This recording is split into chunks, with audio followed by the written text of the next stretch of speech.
And we are live right now. Right Side Media is proud to be coming to you live from the brand spanking new Right Side Media podcast studio that we just finished the studio out here in the last few days, actually. Even running wire as of tonight. But I'm going to be honest with you, this is a whole new day for us, and we're glad to have you be a part of it with us. So we are on election night 2024. I mean, can you believe we're finally here? Listen, Right Side Radio has been going now for 3.5 years. And the audience has made it one of the most successful shows in North Alabama and part of really our regional status. But the entire time we have been talking about this night. I mean, from the moment I went on the air in July of 2021, we have been talking about getting to this night. So thank you all for being a part of it with us. Here in a few minutes, I'm going to introduce the crew that's here with me. But let me just take a minute and opine, if you will, about why we even exist. Right Side Media is proud to do what we do, and we do it because what I call the mission and the message. All right, the mission and the message. Every single day, what we do here at Right Side is to make sure that we do the 4 E's. We educate, enlighten, empower, and entertain conservatives on what it means to walk around as a conservative in today's world. But that's the mission. And we're doing it, man. We're giving you everything it takes to have those water cooler conversations, to talk to folks in the fast food line, to share your opinions and have a knowledge base. But then the other piece of that, though, is that's the mission, but it is driven by the message. And the message is that every single day, Right Side Media stands for the idea that Jesus is Lord, America is great, Alabama is beautiful, and life is worth living. And that's one of the reasons I believe that this audience has grabbed hold of it and helped make us successful. We're proud to take it to the next level. We went from being just Right Side Radio to now we are Right Side Media. We have written written op-eds that are published in multiple periodicals around the region. We have multiple video podcasts with a couple more that we'll be announcing here very soon. We are syndicated on radio throughout North Alabama, Georgia, Mississippi, parts of Tennessee is where the signal spreads to. But we're loving what we're doing. Now, what is tonight about? It's an election, sure, but it's more than that. In my opinion, I've been calling it Day of Days. It's Day of Days politically. Day of Days is what people often refer to when they talk about D-Day, where we took back the world from tyranny in 1944. 1944, think about it. We're exactly 80 years later. In fact, it was just 4 years prior to that the World War really kicked off. 4 years ago today, we saw the political landscape change dramatically. We are sitting on Day of Days politically. We're sitting in a place right now where we have watched over the last few years as the COVID pandemic first, and then the BLM riots and the largely peaceful protests that morphed into whole city blocks being burned, and then any number of infringements upon our civil liberties, and the idea that we as a people were somehow secondary to the whims of the government. And all I'm saying is this: we have actual rights in this nation, and it's time to restore those more fully. We have actual rights, not opportunities, not privileges, not some leeway to do certain things. We have rights. And I believe that much like D-Day in the physical sense for World War II was what it was, the beginning of the retaking of the world and the reclaiming of a period of restoration and the bringing on of the next generation of prosperity, I think that tonight is technically a time when we can see the same thing politically. So we're proud to be a part of it with you. Glad you're tuned in. We got a bunch of you already watching the live stream, and we're proud to be there for you. You can find us on a variety of platforms. If for any reason you're having trouble seeing it where you are right now, we are broadcasting live currently on Twitter, on YouTube, Twitter, it's X, on YouTube, on Rumble, Twitch, and probably through our website, rightsidemedia.org. All right, listen, let me introduce some folks that are here with us right now in the studio. Go ahead and to my left, your right, Birdman is here. He's the host of the Right Click podcast, and he'll be chiming in quite a bit tonight. So, Birdman, glad you're here. Glad to be here. To my right, your left, is the infamous Butters, who has been in studio quite often with us. He does the Butters and Lee segment with us every Thursday. Butterman, how are you? I'm doing great. That's how I'm known as the Butters and Lee segment, not the hey, I was in the studio with you for like a long time. In fact, there's a lot of wiring around here that works because you did it. And then over there running the command table, the infamous JP. Glad you're there, brother. Glad you're there. Glad to be here. He knows where all the buttons are and how to push them. All right, we're going to get some things kicked off here. Listen, it's an election watch night. You guys, have y'all seen? They've already been calling states. I mean, the polls closed in Alabama, 35 minutes ago? Yeah. Well, is that really a stretch to call Alabama? Okay. Yeah. I feel like Alabama was called from the get-go. All right. So first of all, we're in Alabama, so hit me some applause because they have called Alabama for Trump. We're glad. All right, there's that. That sounds like a very small crowd. We've got called Florida for Trump. We've got Mississippi, Arkansas, and Oklahoma called for Trump. We got Missouri, Tennessee, Kentucky called for Trump. We got Indiana, West Virginia called for Trump. And then we got Vermont called for Harris. Boo. And then we got Massachusetts, Rhode Island, Connecticut, New Jersey, Maryland, and Washington, D.C. all called for Harris. So, JP, where do we stand right now on the count? What's the electoral count as we speak? Sorry, trying to pull that up right now. So right now we are at 105 Trump Vance and 71 Harris Walsh, as you can see on the interactive map I got pulled up right there.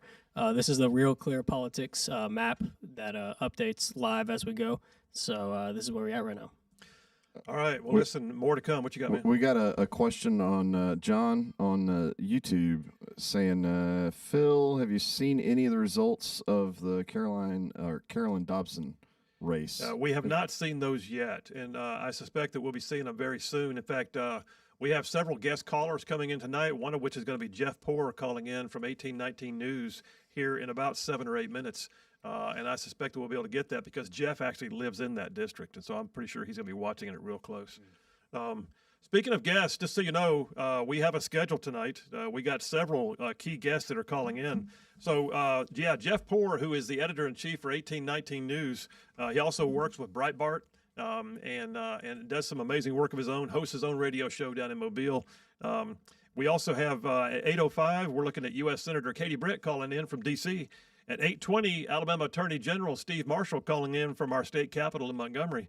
And then at 9:05, I'm looking forward to hearing this, but at 9:05 p.m. tonight Central Time, Alabama Republican Party Chairman John Wahl is calling in from Mar-a-Lago. Can I have some applause just for that at the very least? Nice. Thank you. And we got some great guests calling in to give us their perspective, tell us what they've been seeing. But right now, if y'all want to text in the show, somebody want to go ahead and give them the number and tell them they can text in anytime. So you can text in at 833-687-4448. That's 833-687-4448 to text us in. And you can also text newsletter to that text line, and you'll get a link to get signed up to our brand new newsletter that goes out every day. So make sure to do that as well. All right, listen, that newsletter, by the way, is brand spanking new, and Butters is our digital tech guy. He's been putting that together. So yeah, that'll be a daily blast. People can pick something up on what we're doing on Right Side Radio and throughout Right Side Media overall, right? Oh, yeah, and looking forward to adding on, as always, looking for feedback from everybody, what they want to know. But, yeah, we'll keep them informed.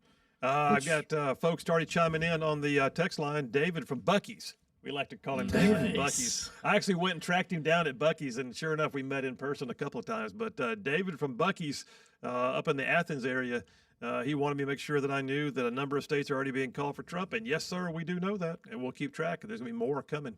Has there been any surprises today? I don't know that there has. One thing that I've been, I guess, pleased to see is there's not been a lot of drama. Yeah. I mean, I don't know if you guys noticed that or yeah. not. Suspiciously so. Suspiciously Actually, so? JP and I were talking about this right before we went live. Yeah, we were talking about this because after all the drama from the last cycle, I think I expected more. To some degree. I think a lot of us have PTSD from the last freaking cycle. That was just unreal, what we went through for the last time. I'll say this too. I'm pleasantly surprised that Georgia is already like at 30% already of the numbers in. So a lot. They're going a lot faster than expected. So let me pose a thought on that, or a question, I guess. Is it that the Dems? Because I was seeing all the posts of everywhere, massive turnout. Early voting was, historically flip-flopped with Republicans getting out there. Do you think it's a lot of the Democrats are kind of like, we're just kind of done? Like, we're not going to cause a big storm and a big, a bunch of chaos because we don't want to spend that capital because, she's not worth it. I don't know if they went down that road. Just throwing it out there, I really think that part of what happened was less about the Democrats being willing to do some things this go around to try and get away with some shady deals on the election. It was more about Republicans were far more in tune. I think that last time, I think that the 2020 election, and by the way, listen, election denier? Well, of course we are. Everyone in the world has a right to challenge an election. It's the law. The law of every state has the means by which you are physically and legally allowed to challenge an election result. That being said, it was also about the trust that we had in the election process. And here we are these 4 years later, and I'll be honest with you, we need to see some of that trust restored. Democrats need to see some of that trust restored. And the manner in which it went down last time should never happen again. Well, that's not a partisan issue. That's at the end of the day. Yeah. We can't pit each other against this of all things to die on a hill of. It's if you don't have election integrity, you walk a very thin line. And a lot of people saw that, and a lot of people started questioning things, and a lot of people were on edge today. And I think also, to be fair, I think that's where a lot of this came from this morning with what we were seeing with just numerous people showing up at places in swaths that we didn't expect or haven't seen in the past. I think there's a reason for that. Yeah, I do too. And I think there's so much more voter energy on the right that it's gonna. I saw that Babylon Bee actually the other day. I love the Bee. I don't know who writes their stuff, man, but Babylon Bee said you need to get out there and vote beyond the margin of cheat, and I thought that is awesome. That's awesome. Yeah. So I'll say this too. Georgia right now is 53% in, which is a lot higher than I thought we'd be at this point in the night. People were talking about how Georgia we may not know till later in the week, but as of right now, it's 53% in, and Trump is up 55.5 to 43.9. So, outstanding. I believe they just called Oklahoma. Did we mention Oklahoma? Yeah, Oklahoma has been called for Trump. We'll hit some applause. We got another one for Trump. That's great. All right, Oklahoma has now been called. All right. Keep bringing them in, y'all. Keep bringing them in. I mean, it's gonna be a long night. I don't think we're gonna know. In fact, here's a headline for you that you almost look at and go, I'm not sure why that had to be said. But Fox News projects Pennsylvania to become the latest battleground state too early to call. Why would they even say that? But right now what they're thinking is that we may not know tonight about Pennsylvania, North Carolina, and Georgia. Although the weird dynamic is, in North Carolina earlier, JP and I were watching, and they called the North Carolina governor's race, they called it with only 2% of the vote in. 2%. They can't call the presidential race, but they were confident enough to call the governor's race with only 2% in. At least the polls were closed. Well, I don't get it. We know the guys in the mountains aren't going to be able to vote, so we're just going to disregard that. Well, I tell you what. Funny, I heard not funny. Yeah, I was about to say exactly that. Yeah. One of my favorite lines for the day, by the way, while we're waiting on our first caller from Jeff Poor, but one of my favorite lines for the day. I mean, to me, it broke the internet for me. Was somebody posted on Twitter? Now, I don't know if y'all are fans of the Lord of the Rings movies, the trilogy. Somebody posted on Twitter that this year the Amish showing up to vote feels a lot like the Ents, the trees going to war in Lord of the Rings. And I thought That's just epic. That is just too funny. The Ents are going to war. I do love the Amish are going to vote. The buggies with the giant flags. Yeah, those are some iconic images. Peanut the White. Yeah. Did anybody see that meme?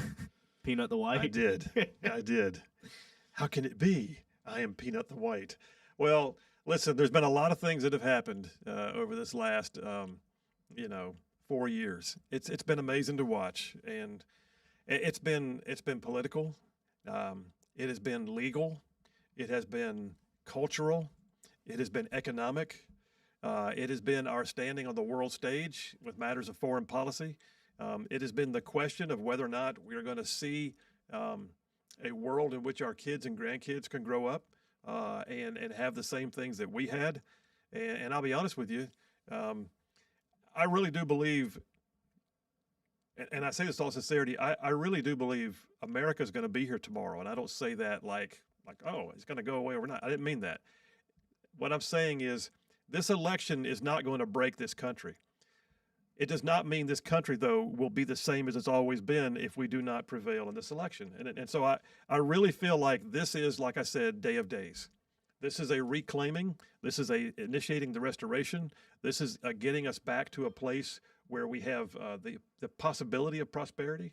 I mean, in the last 4 years, what's the price of bacon? I mean, just look at what it takes just to go buy groceries. And we could spend all night talking about just the economics. But you've got a candidate running on the Democrat side right now who was there for every decision, she says, there for every decision, in the room for the major ones, claiming that she would do nothing different. And yet everything about what they've done is exactly what we don't need to happen or have continue. You working on getting Jeff Poor on the line right now? Let us know when he's there, and if we need to text him to tell him to remind him he's got a call in, that'd be great. Anyway, thank y'all for joining us here. We are in Right Side Media's studio, and we are doing election night coverage. We've got multiple states already called for Trump. We're going to keep calling them as they go. The ones to watch right now: Georgia, North Carolina, Virginia, and Pennsylvania. New York, we always believe is going to wind up being, there for the Democrats. But Pennsylvania, man, 19 electoral votes. That's huge. Also, while we're waiting, unless you've got something pulled up, JP, we've had a couple comments on YouTube, one of which I want to point out. Adam Chandler wrote for us, "I've honestly never been a doom or gloomer over politics, but I'd be lying if I said I wasn't scared for the outcome of this one." I mean, from my perspective, anybody on our side of the aisle is seeing a lot. I mean, we were just talking about it, right? It's kind of a natural instinct, a natural response to look at it and go, "Ooh, I see how my bills have gone up." And a lot of people can't afford that. And I see how this is happening. Yeah, it's natural. So you're not alone, but also remember who's on the throne. At the end of the day, At the end of all of this, I know who's still on the throne. That's exactly right. We've got a number of things brewing right now. We're looking at Georgia has what we got present right now. Georgia's got I think we're looking at 50%, close to 50% in. And we got on the line. You good, JP? Hey, listen, coming in on the line right now, editor-in-chief of 1819 News, also the host of the Jeff Poor Show on FM Talk 106.5 down in Mobile. He also works with Breitbart and Lanyap, and he's been around politics for a number of years. Jeff Poor. Jeff, how you doing, man? Doing well. Thanks for having me on. Absolutely, buddy. Appreciate you making time. Hey, listen, one of the questions we've already had, and since you live in that area, I want to hear your thoughts. What do we know about Alabama's Congressional District 2, Caroline Dobson? Anything news on that? Looks like early vote coming in, and it looks very favorable for her. But I would just preface it with this. It's sort of the same thing we're seeing nationally with some of these races, that the big boxes, the more populated places are a little slower getting their counts in. So don't be fooled by the mirage. But it's still it's hard to know. But I heard today earlier there was big turnout in some of these Democrat boxes that Some of these voters said they hadn't seen since the Doug Jones, Roy Moore race in 2017. Yeah. A lot of it, there's still a lot of enthusiasm out there on the Democrat side. The hope was that the enthusiasm on the Democrat side would be a little muted, and Trump would carry the day. But so far, I don't think you can really bank on that. Well, wow. I mean, she was, I think the last time I saw, they had her closing the gap and she was within 4.5 points or thereabouts. Is that right? That's correct. Now, it was drawn as a +3 district, so I don't understand how they account for the discrepancy. Some of these polls had her up or had her down 12, 10 points, somewhere in that neighborhood. Just remember this, and this is the reason why this is sort of the scenario for Jerry Carl versus Barry Moore. Jerry Carl was showing to have a 7-point lead going into the primary, and now this is a much different electorate, I know, but this tells you what you need to know about the science of polling and how they got a lot of work to do in Alabama to catch up with these new districts. But Barry Moore ultimately won that race. Just a number of voters, a certain brand of voter will not respond. Maybe about 20% of Republican voters do not respond to these surveys. So it's very hard to vote. So I think that's very telling that, I think that at least leaves the door open for a Dobson victory, but that door is getting narrower and narrower as the night goes. Yeah, I would suspect, but she's a great candidate. She's done a great job running. Yeah, she beat Dick Brubaker, who was already a strong name in his own right during the primary to earn the right to be the Republican. And that district is, like you said, it's kind of hamstrung for the Republicans from the get-go. But at the same time, if there's a year when it can be done, it's this one. So I guess more to come on that. But hey, listen, I got to ask you about something though, man. I saw this on social media, and I'm pretty sure you've seen it too. But Barry Moore went to the polls today. Congressman Barry Moore from Congressional District 1 went to the polls today driving a garbage truck. Talk about it. Yeah, and actually, he was on my radio show while driving the garbage truck to the polls, but he showed up in a garbage truck today. We talked about it a little on air. The idea is that he wanted to show up to take out the trash in Washington, D.C., but obviously we know Joe Biden's garbage comments. It's a throwback to that. A pretty smart gesture, but Barry Moore now for the last 20-something years has been in the waste removal business. So he didn't just go out and get a garbage truck. He had a fleet of his own to choose from. Yeah, he did. But I thought it was also kind of epic that he did it, especially in light of the garbage comments, because that was one of the most common costumes at Halloween the other night was just a plain old garbage bag. Well, listen, man, give me your thoughts on the big picture. So Alabama, we already know. We got multiple states, even out to Oklahoma has already been called for Trump. Illinois and a number of others have been called for Harris. I did see the North Carolina race was inexplicably called for the Democrat governor with only 2% of the vote in. But at the same time, well, the Democrat governor had his problems. Remember, he was like a porn site or something. They tracked him down. Andrew Kaczynski from CNN tracked him down and verified it was him, and he had made some anti-Semitic comments on this adult website that they tied to him, and he really had. He was really a damaged candidate from that point forward. Yeah. So I would read into that. That's an anomaly. They don't do straight ticket voting there, but the gubernatorial race certainly didn't help Trump any to have that on the ticket, weighing it down. But I would just say about North Carolina, watch. You're going to see Trump probably go up big, and then in Greensboro and Raleigh-Durham and Charlotte, Mecklenburg County, Durham, these more populated places, the boxes start coming in. That'll tighten up, but you still got to like where Trump's sitting right now as the totals come in. Yeah, I agree. I mean, I think we're still looking at a strong night for Trump. We're looking at right now, Pennsylvania is way too far out there to tell what's what, but early voting and then Amish voting. I'm thinking this could be an entirely different Pennsylvania compared to what it was in 2020. What are your thoughts?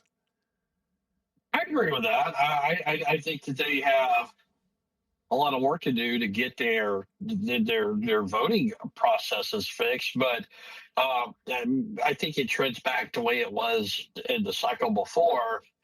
And the one thing that bothers me about Pennsylvania's senator is Harris spent a lot of money there. She had raised way, way more money than Trump did. And they went in those last days.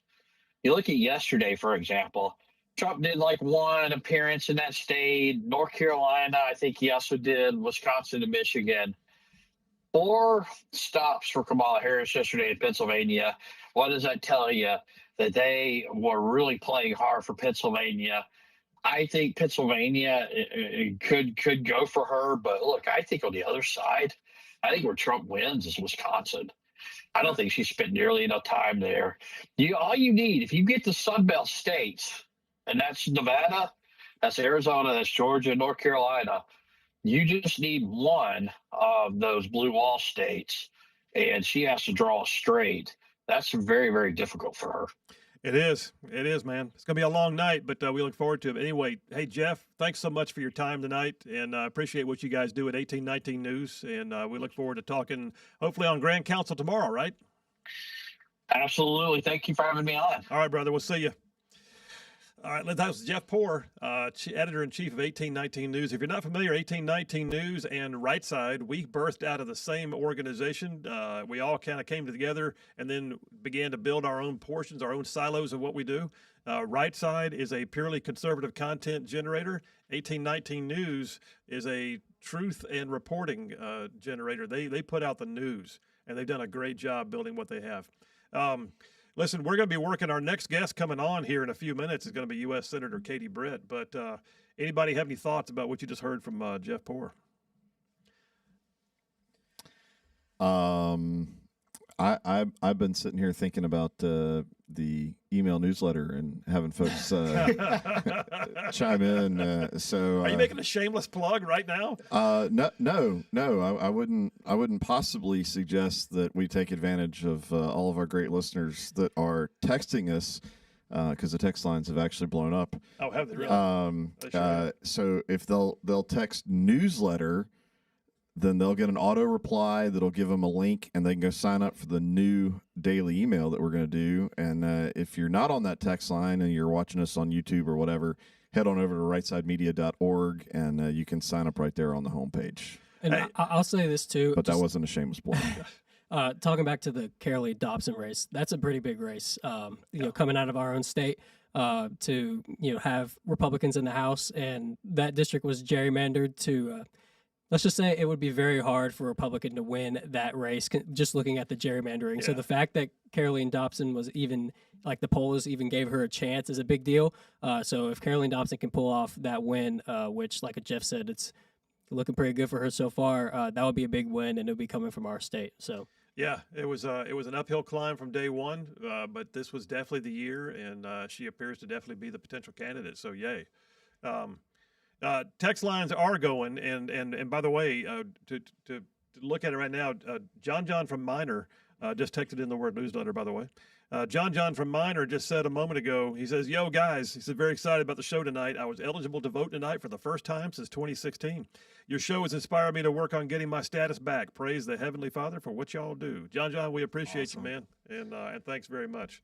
Jeff Rowe from Indiana also. I just lost it. Where'd it go? I had Jeff from Indiana. It's because he subscribed to our newsletter. Oh, he subscribed to the newsletter. I'm glad of it. All right, good. What did he say before that? He said, "Phil, in the county races in my county here in Indiana, the Republicans won." I love the fact, by the way, that he's texting us from Indiana. Yeah. We had Jerome from Rome on today. We had Jeff from Indiana. We got Marshall from Dubai. We've got people from all over the place, but listen, it's all good. Yeah, man. So I know you can't see the numbers because I've got it up in front of me, but we've got 105 people on right now watching this. So loving it. I appreciate you guys. I saw that John from Huntsville. I'm looking for a grade out of this too. John from Huntsville. For those who don't know, y'all are laughing, but John from Huntsville grades us every day on our radio show. But John from Huntsville says, "Hey, JP, it's looking pretty good for Trump and the Republicans." Yeah, it is. That's the grade I'm looking for right there tonight. Just saying. And we're already. I'm just looking at Georgia because I'm shocked. Looks like that could be the next battleground state to be called overall, obviously in the Eastern Time Zone. But the fact they got 65% of the vote in right now, from what it was in 2020, of we waited days and I'm very happy to see that it's at 65 right now, and that Trump's up 52-46. He's 52-46 with 65% in, and they're going to call that race for too much longer. But do they have it broken down by county where you can see it? Because Fulton Down County, Atlanta area is going to be massive. I can look into that, but yeah, the Real Clear Politics as of now says 65%. So I have Fulton. It's saying 70%, 70% reported, 71.5% for Harris. So 71% of 70% reported in Fulton County. Okay, that's going to be. Have they called Fulton County yet? Is that part of the call? Not from what I'm seeing. No. Okay. All right. Well, Georgia being what it is. Wow. All right. Listen, we're going to have our next guest on momentarily, and I think JP may be getting her on the phone right now. But we will do that. JP, you got our next caller already on? No, not yet. Oh, did somebody just call you and say, "Hey, what's up"? No, actually, it was Steve Marshall thinking his time was 8 o'clock. So. Oh, nice. Okay, well. So stay tuned at 8:20. AG Steve Marshall will be calling in. He's anxious. He's ready to get on and get going. That's good. That's good. I'm over here getting distracted by the comments. Sorry, I just started laughing for no reason. Give me one. What do you got? So Sam Johnson says, economy is so bad, Trump had to pick up a side hustle at McDonald's and as a garbage man. It's nice. With the side hustle, it's always a side hustle, man. But you know what was funny? I did see Democrats, after he did his garbage truck thing, saying, well, everybody should know this has been staged. Well, of course it was staged. Nobody thinks he quit the presidency to go be a trash guy. For the love of God. Anyway, Dave from Madison just texted in and said, nice new digs, great show. Thank you, brother. Appreciate you. And then John from Pike Road down yonder says, I just saw we picked up West Virginia. Yes, we did. It's a West Virginia Senate seat, he says. That's a +1 for us. So, yeah, on that. Wait, West Virginia. Who were the candidates? Was that Hung Kao and Tim Kaine, or is that Virginia I'm thinking of? There's a guy running. If y'all aren't familiar or following on social media, a guy running for U.S. Senate named Hung Kao. It's spelled C-A-O. Is I believe it's spelled his last name. Okay. Hung Kao is a Vietnamese refugee who came here. His family escaped Vietnam at the fall of Saigon, and he came here as a child. He wound up being a Navy special operator, EOD guy. Had a very stellar career for something like 26 years. Retired out of the Navy and is running for the Senate. And he's got the all-American story right now, and he and another one. Have y'all seen? Her name is Lily Tang Williams. Oh yeah. I've seen. She went viral and got the full endorsement from RFK Jr. She got RFK Jr., Elon Musk, and lit up. Yes. You $20 million or whatever. Yeah, that was. Go back your mansion. She was wearing. And by the way, the lady she's running against is married to one of the MSNBC commentators, or thought it was part of the Biden staff or one of the appointees, or all I know is Lily Tang Williams grew up in communist China. Her family escaped, and you talk about two candidates that are the American dream: Lily Tang Williams and Hung Kao. In my opinion, we need to get them. JP, we got to get them on Right Side Radio at some point with us, because they are two cool individuals that I would love to know more about. And it's fun to also watch them do what they do and live the American dream. So I have a little bit of a map of what's already in from Georgia. Yeah, if you want to take a look at that. You put up on the screen? We got about 2 or 3 minutes before we have our next caller. So, yeah, what do you got there? So if you look in here on I don't know how well it is to see on there, but Atlanta and obviously the areas around it has been called Democrat. But widespread, I mean, that's a lot of counties already called in for Georgia right now. Yeah. So, man, if the numbers keep up, I mean, that's looking pretty good for Trump. That's a big deal. Yeah. What's the total number of electoral votes in Georgia? I've got it in my cheat sheet here. Give me 1 second, because we're very prepared. Cheat sheet, 16. So that's 16 electoral votes in Georgia. Man, pick that up and let's start calling it a night. But it looks like obviously all the or not all, but majority of the Democratic places in Georgia, the counties have already been called. It seems like so. Does that include Fulton County? Atlanta area? Yeah, the whole Atlanta area has been called, except maybe a couple. So from all that to say, It looks like most of the blue has already been called. Hey, we just had 3 more states called. Yeah, we just bumped up big time. What do we got here? Is that Holy cow, you're right. It did just bump up big time. who did we just call? So we just got both the Dakotas, and Wyoming. And, Both the Dakotas and Wyoming.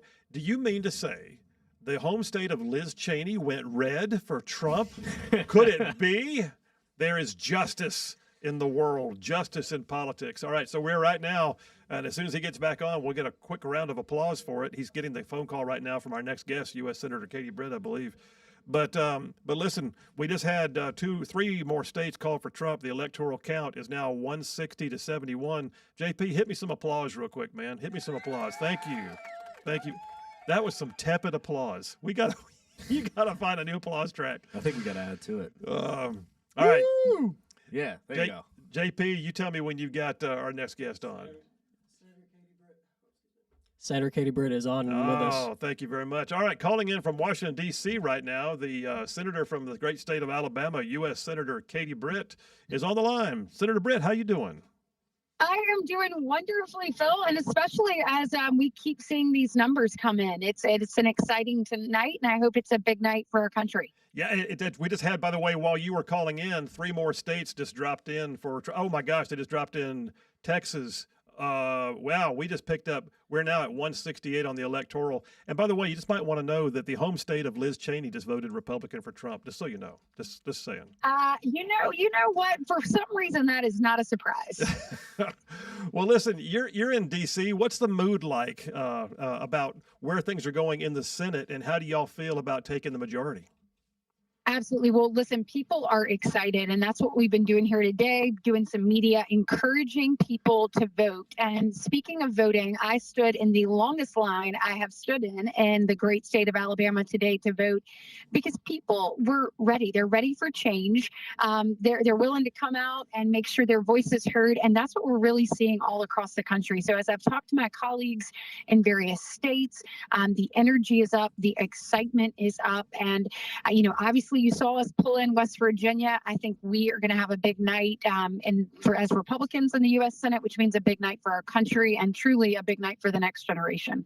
Well, and rightfully so. And I mean, it's the kind of thing where I said on my radio show today, Senator, you've been on there many times, and I said today that this is like Day of Days. This is D-Day for politics. This is trying to take back what has been taken and fix what has been broken and restore what has been watered down. And it's more than a regular election to me in this case. It is. I mean, Phil, you just nailed it. And truly, and I think so many of us have been praying for so long. I mean, restore our nation. And I think that's what's on the ballot today. And people realize it. I mean, and they know that they couldn't have a more stark contrast, because they know what America was like under President Trump, with secure borders, stable prices, safe streets, strong families, and actually achieving peace through strength. And then they've seen the opposite happen under President Biden and Kamala Harris's leadership. And, when President Trump said, hey, Kamala broke it and I'll fix it, the American people know that he's done it before and he'll do it again. And as we're looking for opportunity for our children, we want to preserve the values our nation was founded on. And you want to preserve that opportunity for the American dream for your kids and truly your kids' kids. And so we're at a crossroads as a country. And I am just hopeful that that this continues through the night. And there are several Senate races that we're watching. I'm sure that you are as well. Obviously watching that Pennsylvania race, Ohio, Montana. We'll also be watching Wisconsin and Michigan. That's one incredible thing about this year is we're not only competing in the states that we're quote unquote supposed to. We've expanded the map and have made those states amongst, when you're looking at Nevada and New Mexico and Arizona, competitive nationwide. And I think that is because the American people are ready for change, and they know that Donald Trump and the Republican Party will bring that change that they so desire. Yeah, I think one of the things that's been most enjoyable too is to see the Republican Party regain what I would call the working man vote. Somehow or another, the Democrats have declared themselves and usurped the idea that they're the working man's party, and it really hasn't been that way in years, in my opinion. They're the entitlement party. They're the progressive, liberal, water down everything that we stand for party. But this time around, I feel like the Republicans have finally regained what is rightfully ours, that we are the party of the working man. That's right. We are the party of hard-working Americans, and you are spot on. As I was watching some of the early election coverage and saw them say, "Hey, this is an really affluent county, and this one's going Democrat, and this right here, this is blue collar, this is working Americans, and look at it trending Republican." I mean, that's who we are. We are the party of parents. We're the party of families. We're the party of hardworking Americans. We are happy. We are happy to help people get them on solid footing. But then we know we all have to work hard to achieve. And I think people are starting to appreciate what we bring as a party, pushing down regulation, pushing down red tape, allowing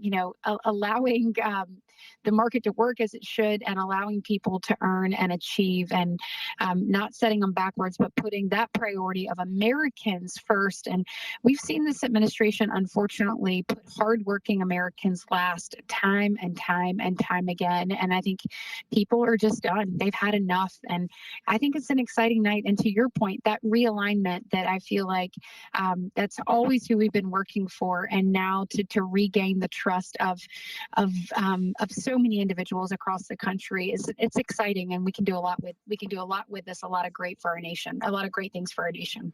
Well, Senator, we really appreciate you making a few minutes of time for us tonight, and I know that you've got a whole lot ahead of you. My sincere hope is that you get to enjoy what it means to be a U.S. Senator in the majority very soon. Me too. I can't wait. Hopefully I'll get to hold a gavel, and I can't wait to come on and talk to you about it. I'm good with that. We'll talk to you soon. Thank you, Senator. All right. Thank you. Take care. Our next guest in a few minutes is going to be Attorney General Steve Marshall. But while we were talking to Senator Britt, who, by the way, has really become a staple in national politics. I mean, she is somebody. They are now calling on her to help go and campaign in races around the nation. And having her in that position for Alabama doesn't hurt at all. It's true. That's true. What did we had? We had something called a moment ago. Did you see it? I do know we're at 178 to 113 total. Mine just dropped to 176. How is that possible? For what it's worth, I am pulling this off.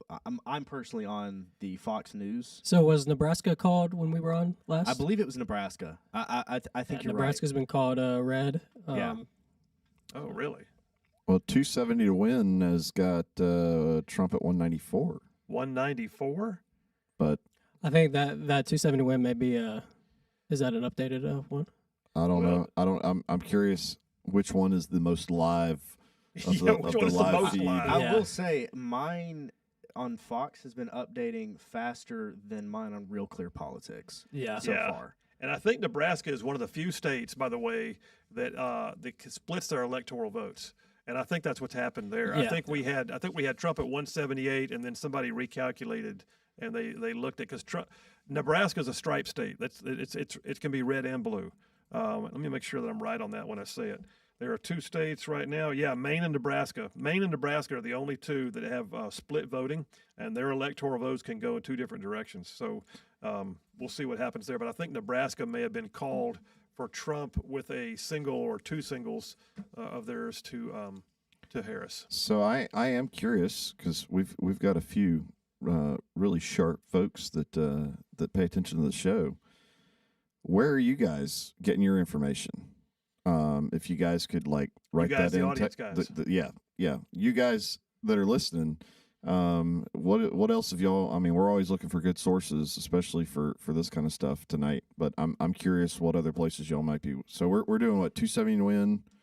270 win, Real Clear Politics, and Fox News are the ones that we're monitoring the most. And I tell you what, while we're sitting here, JP, why don't you go ahead and put up a map on the board real quick so we can show the audience who's watching where we sit. So this is where we're at right now, according to Fox News.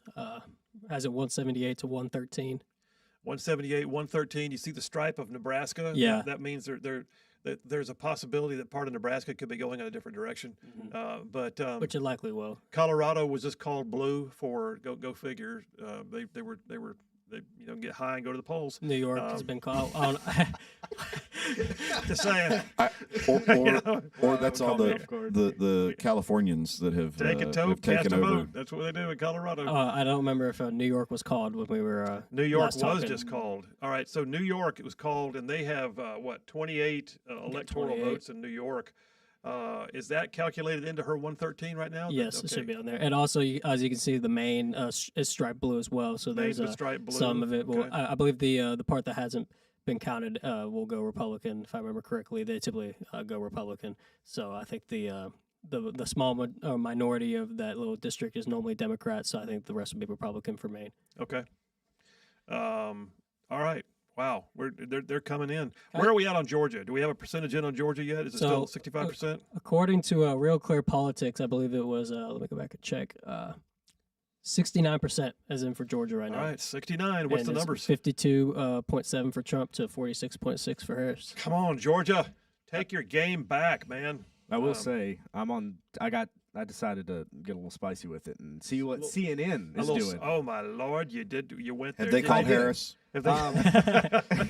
Everything that we have recently called, like Nebraska, Kansas, multiple of the things that we've talked about being predominantly red or being won over for red.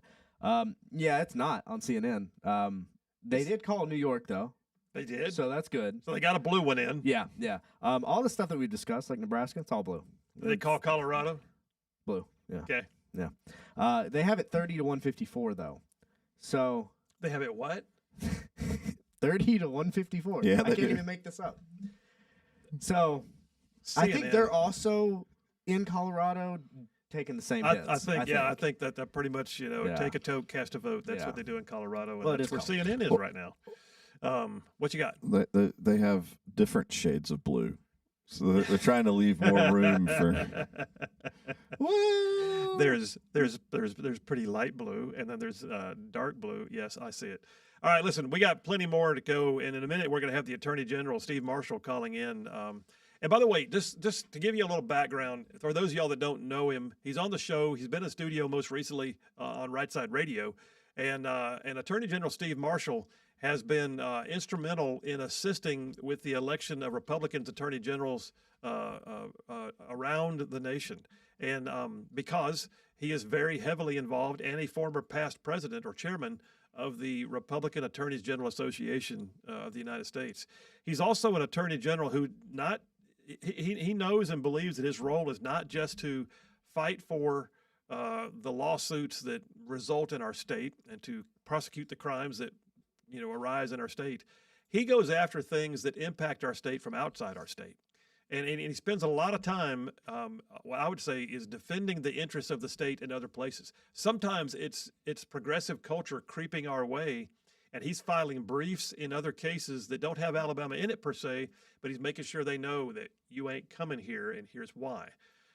Most recently, Steve Marshall, in a case that involved transgender ideologies with children, filed a brief on behalf of the state of Alabama. And it was cited in national periodicals as one of the most dynamic briefs to ever expose some of the things that have been happening in that entire transgender industry.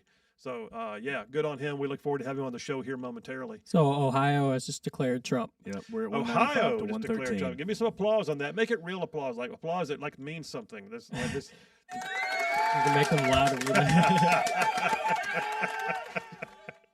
Nice. Okay, so we got Ohio. That's great.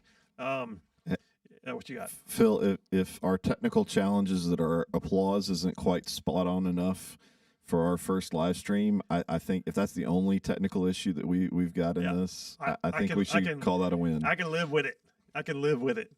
All right, listen, we're having big fun here. Appreciate all of you guys being with us. What you're watching right now is Right Side Media. For those who are familiar with Right Side Radio, Right Side Media is the actual parent company. Right Side Radio is just one of our products.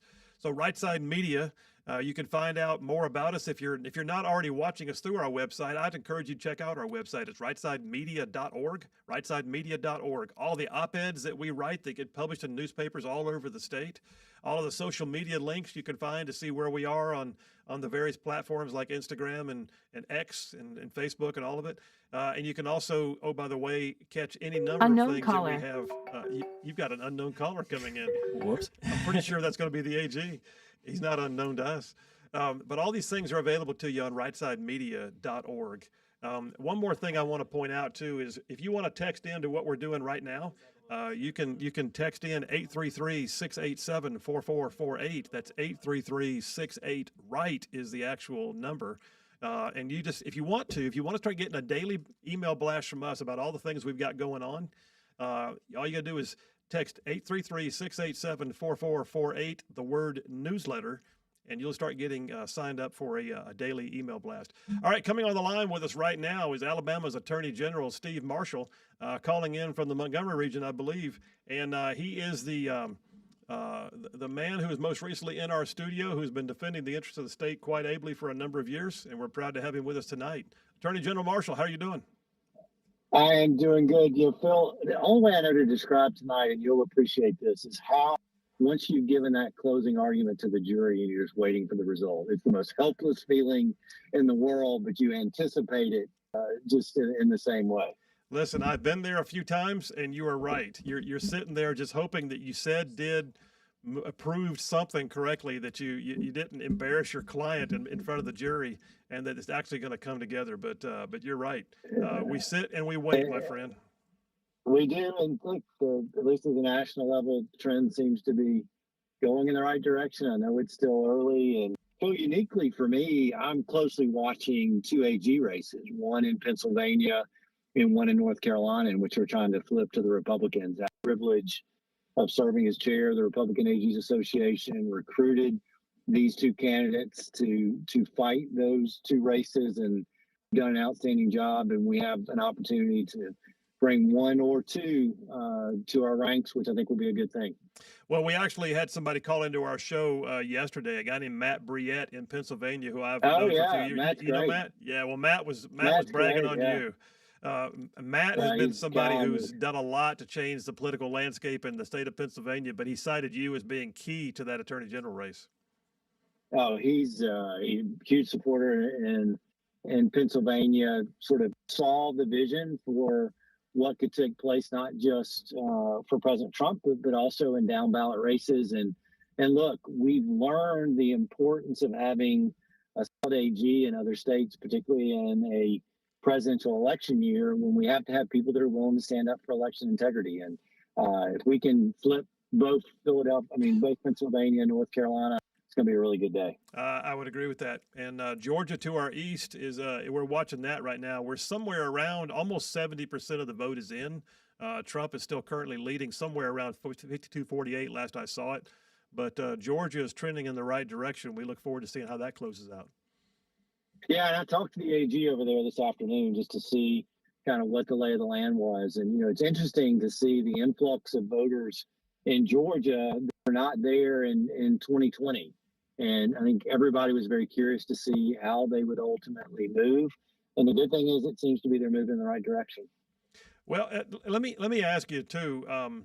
You've got a unique position that you're in, and you being the chief legal officer for the entire state of Alabama, there's been a lot said about whether an election can be challenged. And, in 2020, this debacle of an election that we had that caused a lot of people to somewhat lose confidence in the systems by which we elect our presidents and senators and congressmen.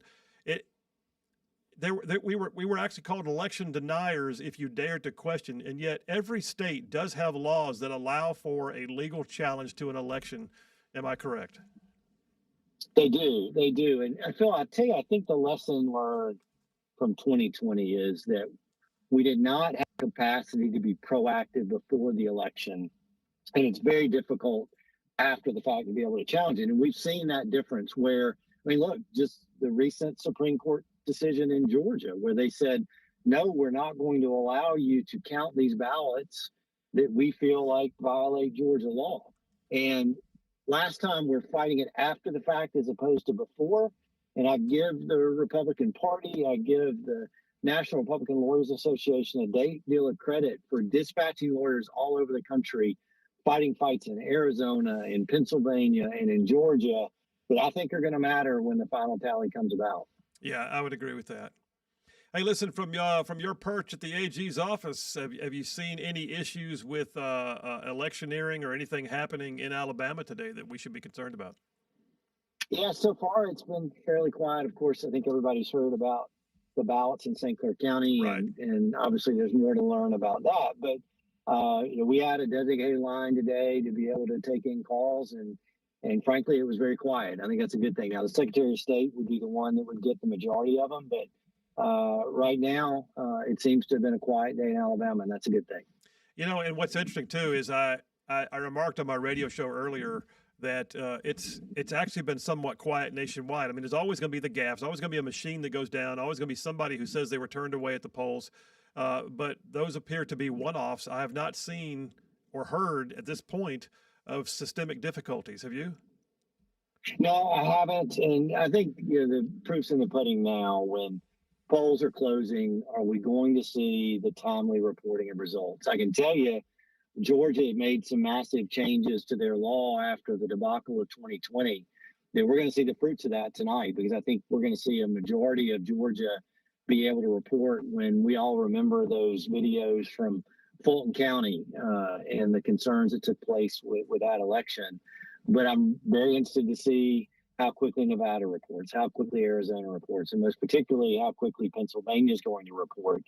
Because when we see the delay, when we see that a majority of our country is allowed to know the results, but a few states in question don't, that allows for people to not have faith in the result. And so I think it's in everybody's best interest that we see the timely reporting of these election results tonight. Well, I do too, and I don't know what we're going to see in terms of Pennsylvania's timing, but I think we're going to see Georgia probably within the next hour, and I'm excited. In fact, I think that Georgia may almost be a bellwether for those swing states, those battleground states, and I look forward to seeing if we can hold the Sun Belt, then the Rust Belt is there for the taking too. We'll just wait and see. Yeah, this again, we're baking that cake, right? And ready to take it out of the oven, but excited to sit in front of the TV now for a while and see what happens. Well, Mr. Attorney General, we just appreciate you making a few minutes time with us tonight, and thank you so much for doing so, and thank you for what you do for the state of Alabama. No problem. Take care. All right, take care. All right, listen, we're almost at 8:30, and it's hard to believe the first hour is gone. Did we just have another thing called? I'm seeing Trump at 195 on Fox. What was Ohio. called? Ohio was called. Yeah, I think it just updated with That was the Ohio? Okay. And all right. 74% reported for Georgia. Got Trump 52. PA 25%. He was just talking about that. It's Pennsylvania's at 25%? 25% reported, 55 for Harris.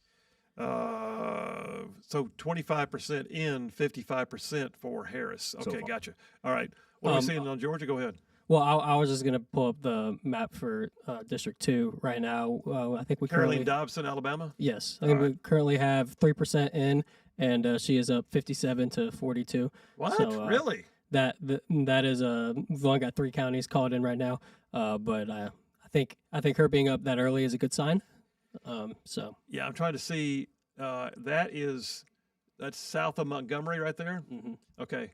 The key is going to be how she does in the major metropolitan areas that she has, like Montgomery and half of Mobile. But so yeah, for those who don't know, Alabama District 2, we said it earlier, Congressional District 2 is brand spanking new. It's never been there before the way it is now. It was completely redrawn by the courts. The Alabama legislature basically told the court to pound sand, and the court said, fine, we'll pound it. And they went ahead and redrew the lines for us.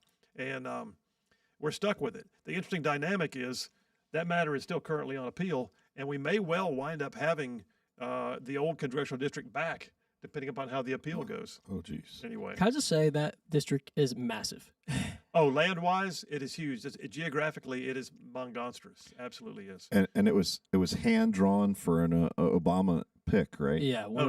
Yeah. Yeah, Shamari Figures, the Democrat who is running right now, is a former Obama and Biden And he actually worked for Merrick Garland, I too believe. He's absolutely a D.C. Democrat insider who came back home to run for the congressional seat.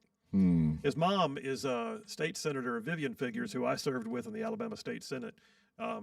Vivian and I got along well, but she is uber liberal, and she has raised an uber liberal. It just now shifted. We now have 23% of the vote in, and Shamari Figures is now up 64 to 35. Whew. So this county right here, let me zoom out a little bit. I'm not sure which county. Oh, Russell, is that Russell County? Looks like it. Yeah, so that has just been called for Shamari Figures, but we're up 23% of the vote in now, and this is where it stands. So. Okay, we'll keep an eye on it. Thank you, JP. Just keep that map and we can get to it, man. Take us back to the national electoral map for a minute. Actually, on that, North Carolina has been for Harris this entire time. 52% reporting, and Trump's up 51% of that. Come on. Give me some applause. Give me some applause. That counts. We're good. All right, good. Virginia, All right. same story. Well, listen, North Carolina, Georgia. I think we're going to hear both of those tonight. I don't see how. What's the percentage in North Carolina? North Carolina's of reported. Yeah.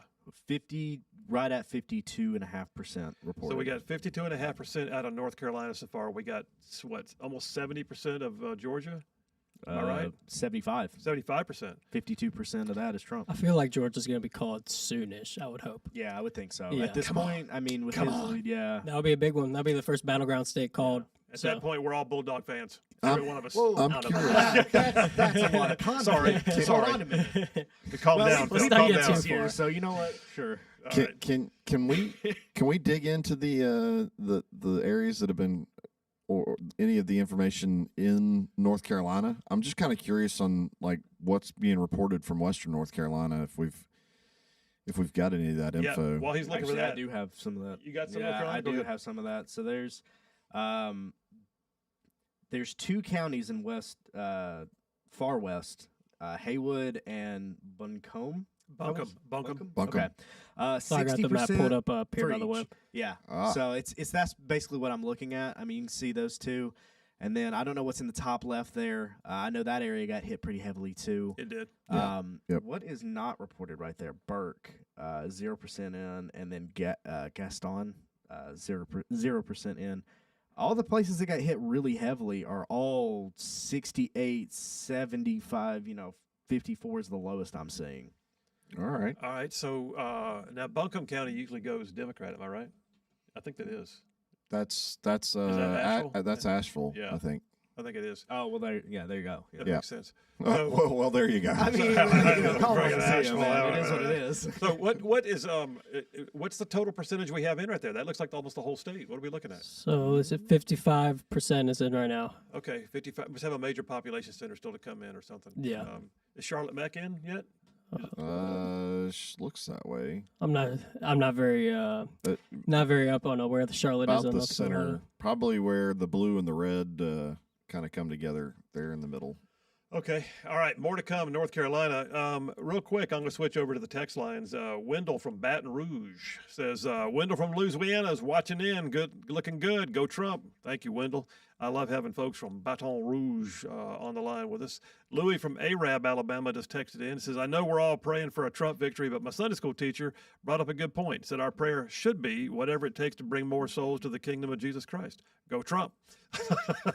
I love how he says, more souls for the kingdom of Jesus. Go Trump. So anyway, thank you for that. Yeah, that brings up a point. Let me opine again for a moment here. There's been a massive poll done that I think it was Barna. Yeah, Barna did the poll. I don't know if y'all saw it. There's estimated 104 million eligible voters in America that intend to not vote, to just sit out for whatever reason, mostly apathy. Of that 104 million, 32 million are self-identified evangelical Christians. That's 32 million Christians that don't intend to vote. Of that 32 million Christians, I would say 68% said they're not going to vote because they just don't understand politics. They don't pay much attention to it. It's really not their bag, which means they're not even trying at that point. And you look at it and go, that's 22 million if you break it down. So 22 million self-identified Christians just went, I don't know. It's not my thing. I saw a response to that I thought was dynamic. The guy that runs Summit Ministries, he said, if you don't understand the issues, it's still not hard. If you don't understand the issues, if you don't know the candidates, just look at it from three things: life, liberty, and property. He said the Scripture and the Constitution both deal with life, liberty, and property. Life. Which candidate do you think is most likely to preserve life, to preserve quality of life, to promote life? And that's pretty easy when you get down to it. Liberty. Which candidate is most likely to support your constitutional rights, to not infringe upon them, to not try to curtail them in some way? And then the third one, property, is which one is going to tax you the most or tax you the least? Which one is going to take things from you or provide opportunities for you to gain? So life, liberty, and property. You look at it from those three things. Even if you're not familiar with the candidates, bam, you can still do the election. And I would hope that Barna was wrong. I would hope that 104 million Americans, of which 32 million were allegedly Christians, didn't just sit this one out for no good reason. Yeah. Anyway, there's my brief soliloquy on the non-voters. I do want to touch on something real quick that you'd like to know. Yeah. On a combined tally, we've got over 50 people watching on X or Twitter right now. We've got about 100 people on YouTube. We've got people coming in talking. We've got a fair amount of just comments on YouTube. As always, thanks for everybody coming out. Outstanding. This is awesome. We've been watching these numbers climb, and it's awesome to see. I love seeing the interaction as well. I'm loving the fact too that we're in the new right side studio. I know. I want to reach back and just touch the wall. If y'all can't tell by if you're watching, he loves this sign, which is pretty epic. It is an epic sign. It is an epic sign. To be fair, it turned out awesome. It did. I got to give full credit to the company that made it. We had it custom built by a company out in California. I mean, even though they're out on the left coast, they make nice neon signs. Just saying. But we're proud of it. The right side studio is up and running. You guys are watching. You're watching the debut of the new right side studio. Our goal is to have long form podcasts from this platform, to have any number of other live streams like we're doing right now. And what you can't see from where you're sitting is that this particular studio is built out to where we have several vantage points. And the command table where JP is so ably pushing all the buttons and monitoring things for us is literally on wheels. He can move it depending upon where we're doing the podcast from here in the room. Don't move it right now, JP. That's good. Oh, Terry asking, why is the sign off center? The sign's not off center. The camera is off we center. had to make get sure all we captured, three in yes. the frame. You know, it's center with the table, even though if you can't see the- it necessarily right The now. sign is not off center, Terry. I can tell you right now, I'm the guy who I could walk into somebody else's house and straighten the pictures on the wall. So no, it's not off center, not at all. But we're pretty stoked to be here. Our fourth to make it equal has got to be back there, which I will say, having run plenty of live streams, JP's got a whole new setup. This is the first time we've really put it through its paces, and phenomenal job, bro. Thanks, man. seriously. Yep, doing good. By the way, your big brother just texted in. I You see noticed that. Yeah. Appreciate him too today. Awesome. Dave from Madison texted in and said, "Peanut." So that's the rallying cry Amen. right now. Peanut the squirrel is the rallying cry for the election. And I had, he also said this. He said, I hear people say, quote, I don't care who you vote for as long as you vote. He said, I disagree. I'm tired of low information voters who really don't know why they are voting, who they vote for, other than emotion. And then he says, nice new digs, by the way. Great show. Dave, appreciate you, man. We got a brand new texter in the text line right now. That would be Brian, brother Brian. Brian from Birmingham. Brian from Birmingham. Hey, listen, speaking of texters, if you want to text the show right now, you can. Of course, you can always make comments on YouTube or on Twitter. But the text line is 833-687-4448. That's 833-68-RIGHT. I'd love to hear your thoughts today. What was it like when you went to the polls? I'm gonna poll our own group here in a minute about what it took to get the election done for you, casting your vote. But on the text lines 833-687-4448. That's 833-68-RIGHT. If you want to text the word newsletter to that number, you will get you'll get signed up immediately. You'll be getting a daily email blast that we start sending out this week. So take a look. It's called the Right Side Report, and it'll be coming to your inbox if you text the word newsletter to 833-687-4448. And yeah, you'll get an auto reply. So even if you're watching this later, it doesn't have to be just live, but our system will send you a link to where you can go in and enter all your information in. Well, really, your name and your email address, and poof, you'll be added to our list. So, all right, Birdman, how was it today at the polls? What was your experience? Pretty crazy, actually. Was it? There's a couple of stories. I went as soon as I could. I showed up to my location about a half hour early. And from the time things opened, it was about a 45-minute. It was about a 45-minute wait. I believe my wife was there somewhere in the ballpark of like an hour and a half to an hour and 45.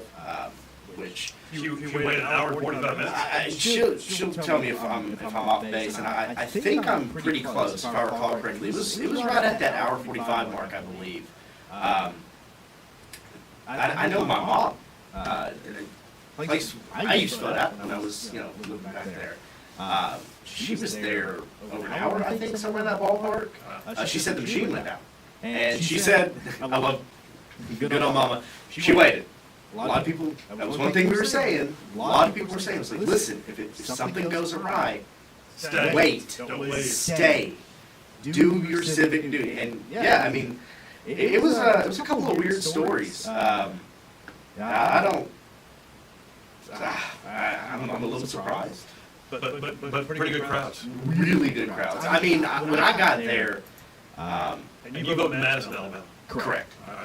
When I got there, it was about 300 or so people in front of me, and probably somewhere in the probably somewhere in the ballpark of 500 behind me at least.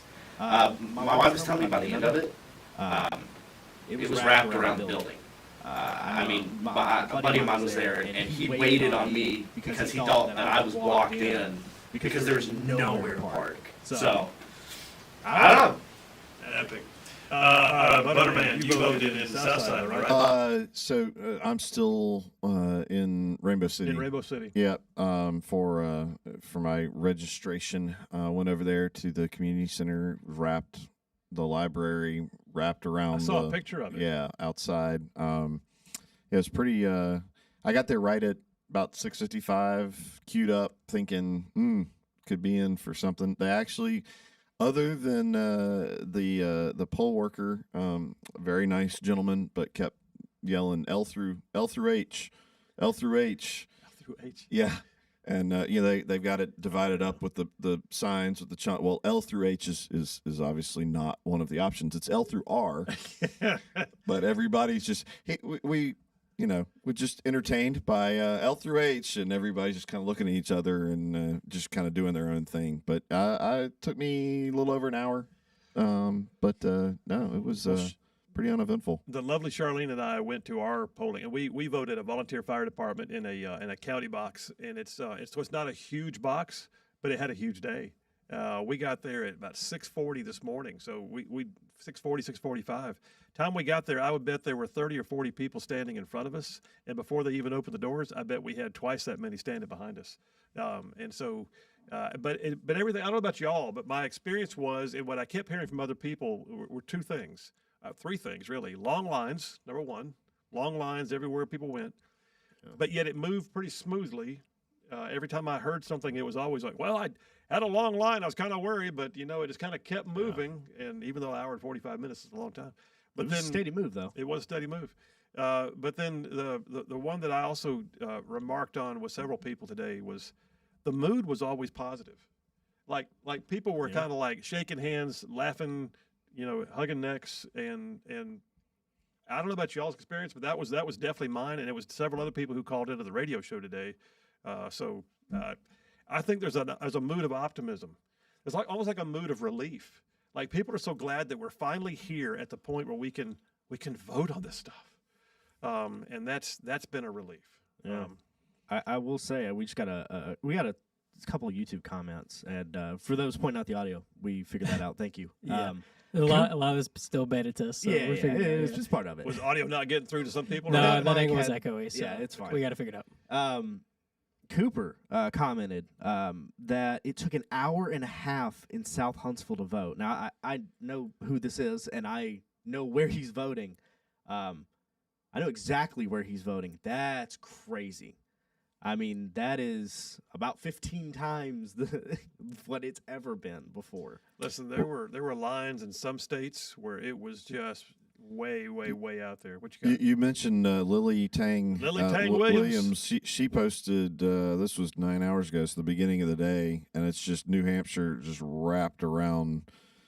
Wow. That's, and I've seen that just kind of fill in the old X feed all day is pictures from all over with dramatic turnout. But then what's weird, my mother is in South Carolina, working with a local congressional race, and she's saying, let's see, only 4,300 votes are in.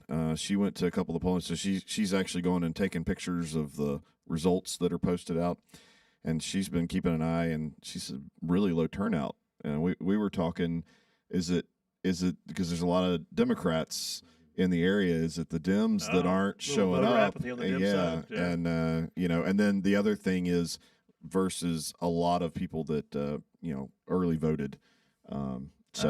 Actually, that's a fair thing to talk about. I believe you mentioned that on the show, didn't you? Yeah, I was about to Yeah, say. The early voting numbers for Republicans was much higher than it was in 2020. It was, and the question becomes, did we cannibalize our overall vote? And when I say that, not like we would never get it back, but like, is the same number of Republicans voting, we're just seeing more of them early? Or we have more Republicans voting, period? We don't know that yet. That's the rub, is everything about early voting was actually very positive for Republicans. In every one of the battleground states, more Republicans than ever before voted early, and fewer Democrats than voted in 2020 voted early. So the percentages went up and they went down, blue and red. But the question is, did we cannibalize our overall vote, or did we just pick up more voters? I would predict it was more voters. Obviously, we're not going to know yet. But when you see moderate people like RFK, Tulsi Gabbard, more of those type of moderate Democrats coming to the Republican side, I think that is a peek into what it's like nationwide, honestly. Obviously, we're not going to know yet. But I think this Democratic Party has become so radicalized, I think a lot of moderate voters, instead of just not voting at all, are voting Trump this cycle. Yeah, I would concur. I think the human nature, the people that voted, how they went about voting didn't change. Yeah. I think it's the same people. I mean, especially when you compare that with the loss of Democratic votes. I think a lot of that is happening. Well, and I think at the end of the day, right, it's one of two things. It's either Democrats flipped, and that's the way that they vote, so they're still doing that, or Republicans were that fired up to get out. And by the way, both of those things can be true at once. So at the end of the day, it's interesting. What it'll lead to, I'm curious. But either way, I feel it's positive. I am too. Even though the Democrats had Cardi B endorsed, Yeah, we did. We dropped the ball. Hey, we don't want that to get out.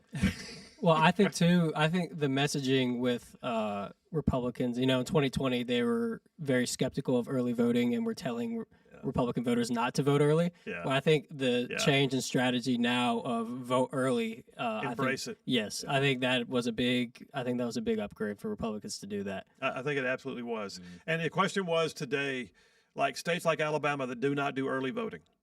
I had somebody ask me, "Do you think we will now?" And I said, "Well, I think you better ask me that on Wednesday, because how this goes." If the early voting turns out to be filled with gaffes and filled with problems and more trouble than it's ever going to be worth, then I think overall they begin to other states begin to lose the love for early voting. But if early voting goes well, and it seems to be something that both parties can manage and it's not manipulated incorrectly, then I think you're going to see a few other states, maybe even Alabama, start picking up the idea of early voting. Anyway, do we really need to make it more complicated? Why not? We got a bunch of texts going in. In fact, I'm not gonna call him out, but I got to say, one person just texted in newsletter, but they texted in as 2 words. I sent them the link anyways. Yeah. So, okay, good. All right. So I was gonna say, we earlier said if you want to get our daily right side report, which is just starting this week, the number 833-687-4448. Just text the word newsletter, but it's 1 word. Text it as newsletter, all 1 word, not newsletter, and we'll get you signed up right away. Brent from Pell City just texted in. He's brand spanking new to our news lines. He says, took an hour to vote. Line was around the old Armory building, but it moved quickly. That's good to hear. Alicia just texted in. She said, awesome live show. Thank you, Alicia. We got a text. This came in from a brand new texter with no name on it. So, JP, see if you can figure out who they are. It says, Bluntsville is red. I know Bluntsville is red. Bluntsville's always red, brother. And, in fact, a lot of people don't realize that Bluntsville, I believe, now I could be wrong, but anyway, the 4th Congressional District of Alabama, which is where we have been for a number of years, the 4th Congressional District of Alabama had the highest per capita vote count for Trump in the nation, of any congressional district in the nation, in both 2016 and in 2020. So kind of sitting in some Trump territory, if you know what I'm saying. You don't say. I don't say. I do say. I do say all day. All right, what do we got? Give me an update on Georgia. Where are we at on percentage-wise? We know? So according to Real Clear Politics, 77%, Trump 52.3, Harris 47. Come on, Georgia. I will say it's showing almost 80% on Fox right now. Yeah. Reported. So I think it's getting up there too. I think Georgia's kind of rapidly, I don't know what you're seeing over there, but I'm seeing it kind of rapidly bump at this point now. Yes. There must be some population centers they can't call it yet because there's a big population center that's not called in yet. I'll say this too: 37% of the District 2 race between Caroline Dobson is in, and Shamara Figures is at 58.7. Caroline's at 41.2. So it is tightening up with more numbers coming in. I think we would like maybe right now to see Caroline a little bit higher, but still, it's tightening up. It's 58-41 though. Yeah. Ooh, wow.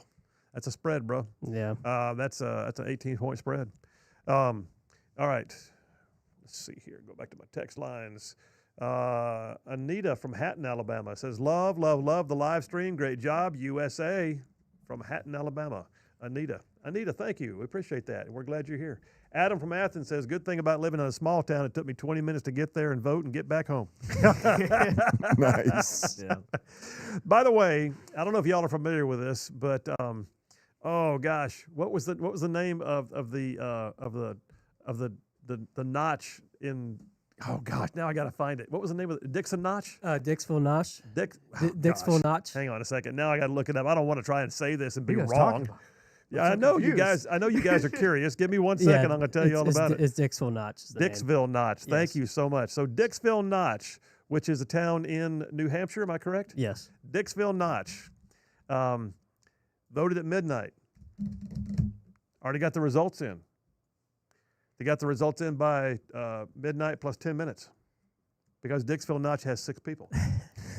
Dixville Notch prides itself. They say that every 4 years they get their moment of fame because they are the community that is the first to report its vote in the entire nation because only 6 people live there. And so they had a world-renowned accordion player come in and play the national anthem. I kid you not. The national anthem in the little community center they've got. I do too. I love these people. And Dixville Notch, at 12:01 p.m., they played the national anthem, and then everybody sat down and voted and handed their ballots in, and by 12:10 they had collected them, and the vote was split 3-3. 3-3. However, I will point out to each of you here in the room that in 2020 the vote was 5-1 Biden. So we have improved our measure in Dixville Notch. I don't know that they're a bellwether, but nonetheless, I was proud to see that Dixville Notch, our numbers have improved. All right, so if you're watching for the next election, I love me some Notch. We need what, 2 families? If you're looking for a nice place to live in the Northeast. Here in 16 years, they're going to change the course of the election. Dixville Notch, we're going there. We're changing the dynamic. So I see Terry on X said there's never been a line for anything in was it Elgin? Okay. Alabama. All right. For anything ever except today. Except today. Except today. So There's never been a lie. never been a line for anything. I thought it said never told a lie about anything. Oh, no. Am I? It's not that late. I need more coffee. You must need more coffee. Hey, coming up here in a few minutes, by the way, we're looking forward to this, but right after the top of the hour, we're going to be having Alabama's Republican Party Chairman John Wahl calling in from Mar-a-Lago. So he is down there right now hanging out with the Grand Poobah himself, Donald Trump, and I think that's going to be a good night down there. Did we have something? Did something get called? What they called North Carolina. They called. Yeah. Well, No way. I'm seeing Trump to win North Carolina, according to What? Jordan on the YouTube chat. I need a double applause. If that's real, I need a double Well, applause. yeah, let's hold verify on, this hold real on. quick. Well, who's calling it? Fox? All right, Fox has not got it. I'm seeing it. I'm seeing 65% reported. Trump is Where'd you just see definitely that? there. That I wasn't think real we clear. got a comment. Somebody commented in that. Say again? Somebody commented in that North Carolina was to be called, I believe, on one of our platforms. So One of our platforms we looked at though just showed Trump at 210. I saw it on your screen. I Yeah, looked over here and I yeah. cheated on your screen. Jordan, where are you seeing that? So you got Jordan saying that to us? Yeah. All right, Jordan, tell us where you're seeing the North Carolina, because right now we're looking at I'm still seeing North Carolina is out on Real Clear Politics. I'm still seeing Georgia is out on Fox. Yep. And he may just be giving a prediction. Yeah, 270 to win is showing North. Is this I've been clicking through so many things. I got to make sure I'm not on one of those. You are on 270 to win. Yep, 270 to win is showing North Carolina. North Carolina Trump. Yeah. Wow. All right, if that's real, And that's the 210 to 105. then we just moved to Trump to a 210 on the electoral vote. Okay, But that's the only one I'm seeing it on. you know what? They'll follow suit here very soon, I'm sure. Yeah, I believe so. Okay, I just got an update. Real Clear Politics is refreshing its screen right now. No, not yet. And then Fox is not showing anything new. All right, that is going to be huge. We'll And keep if an eye is, on it. We will definitely keep an eye on it. But if that happens, then it's going to be game on, brother. Where are we on Georgia? Somebody give me an update on Georgia right now. So according to Fox News, it says 79.7% in, and let me see. I'll refresh the page here. Jordan says he's seen that on Truth Social. Oh well, that's Trump's platform. So if Trump's calling it, Well, I don't know if that's Trump calling it on Truth. House and Senate, RC. Okay. wow. Okay, We're keeping an eye on it. we'll keep diving in, man. That would be great. Yeah, so And Trump in Georgia, 79% in, 52 to 47. So that spread's maintaining as the numbers come in. So I think that's a good sign. We're getting some comments, JP, on the audio is echoing and some reverb. So Yeah, that was earlier. thanks for letting us know. Yeah, Oh, was that earlier? Mhm. Okay. All right, listen, like I started saying a minute ago, coming up in a few minutes with John Wahl, our Alabama Republican Party chairman. By the way, in case you're not familiar, John Wahl, not only a friend to Right Side and chairman of the Alabama Republican Party, he is also the chairman of the Southeastern Republican Association. And so he's in a position of national leadership with the Republican Party. He's also as conservative as they come, and has done a great job at leading our state party. But he is down in Mar-a-Lago right now, so in a few minutes we'll have him on the line. And I'm sure that if North Carolina is being called by Truth Social, we'll hear why from him probably, because I guarantee you they got a beat on things down there. All right, what states do we have that we think are tracking? Do we have anything on Minnesota? Not Minnesota, but Wisconsin. Who's got a Wisconsin they can update us on? I'm seeing 34% reported. And of that, 49.11 for Harris, 49.35 for Trump. Good Lord. Okay. Can't get much closer than that. So Wisconsin is there. We know where we are on Georgia, North Carolina, Wisconsin. And I guess it's too soon. Are the polls even closed? No. The polls haven't closed out west yet, have they? No. So Arizona's not even closed. New Mexico still hasn't been called. Is New Mexico on Mountain Time or is it on? It may be. All right. Yes. Because if we got Colorado in, but New Mexico's not, I'm questioning that. Arizona might be, because Arizona. Well, we'll check that then. Somebody take a look and just double check if the polls have closed out there. I don't believe they have. According to what I'm seeing here on Fox News, polls close at 9 for Arizona, New Mexico, 10. Well, this is Eastern time, so account for that. Right. Polls close at 10 for Utah, 10 for Iowa, 9 for Wisconsin, and 9 for Minnesota. All right. Somebody give me a quick read on Michigan, then I want to come back to Alabama's race. So, Michigan, where do we stand on that one? Just under 16% reported. Oh, come on, Michigan. Yeah.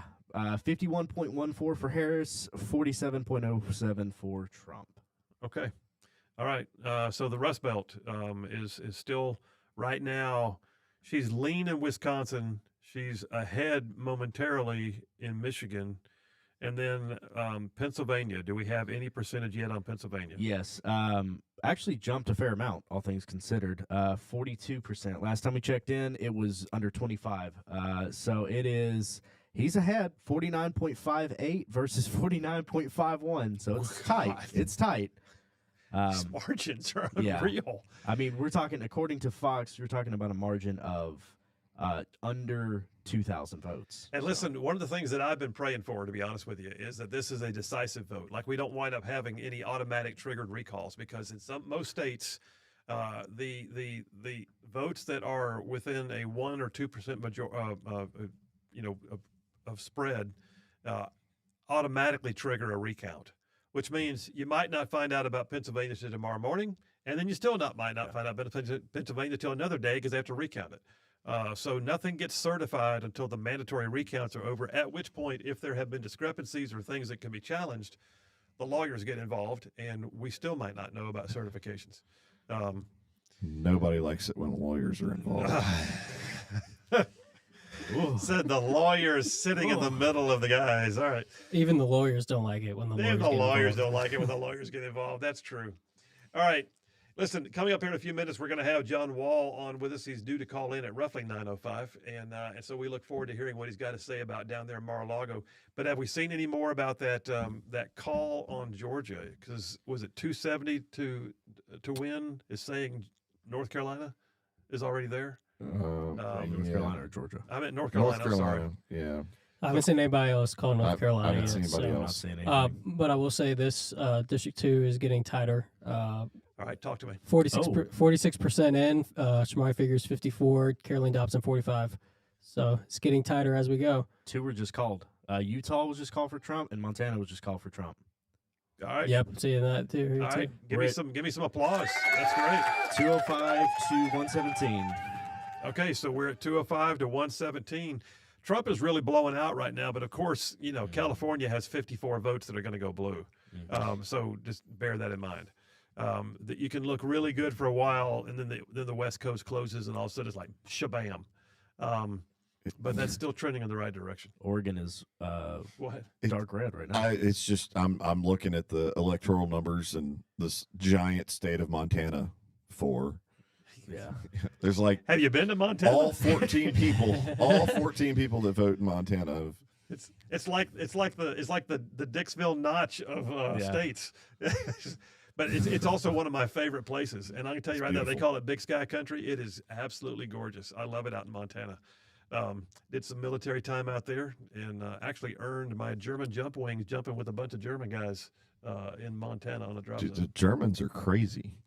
They are. I know that personally. I did a lot of exercises flying with them, and yeah, they're crazy. All right, listen, we're looking forward to hearing what John Wahl has to say about down in Mar-a-Lago. But in the meantime, we're looking at the electoral count currently sits, according to Fox, at 205 to Trump, 117 to Waltz.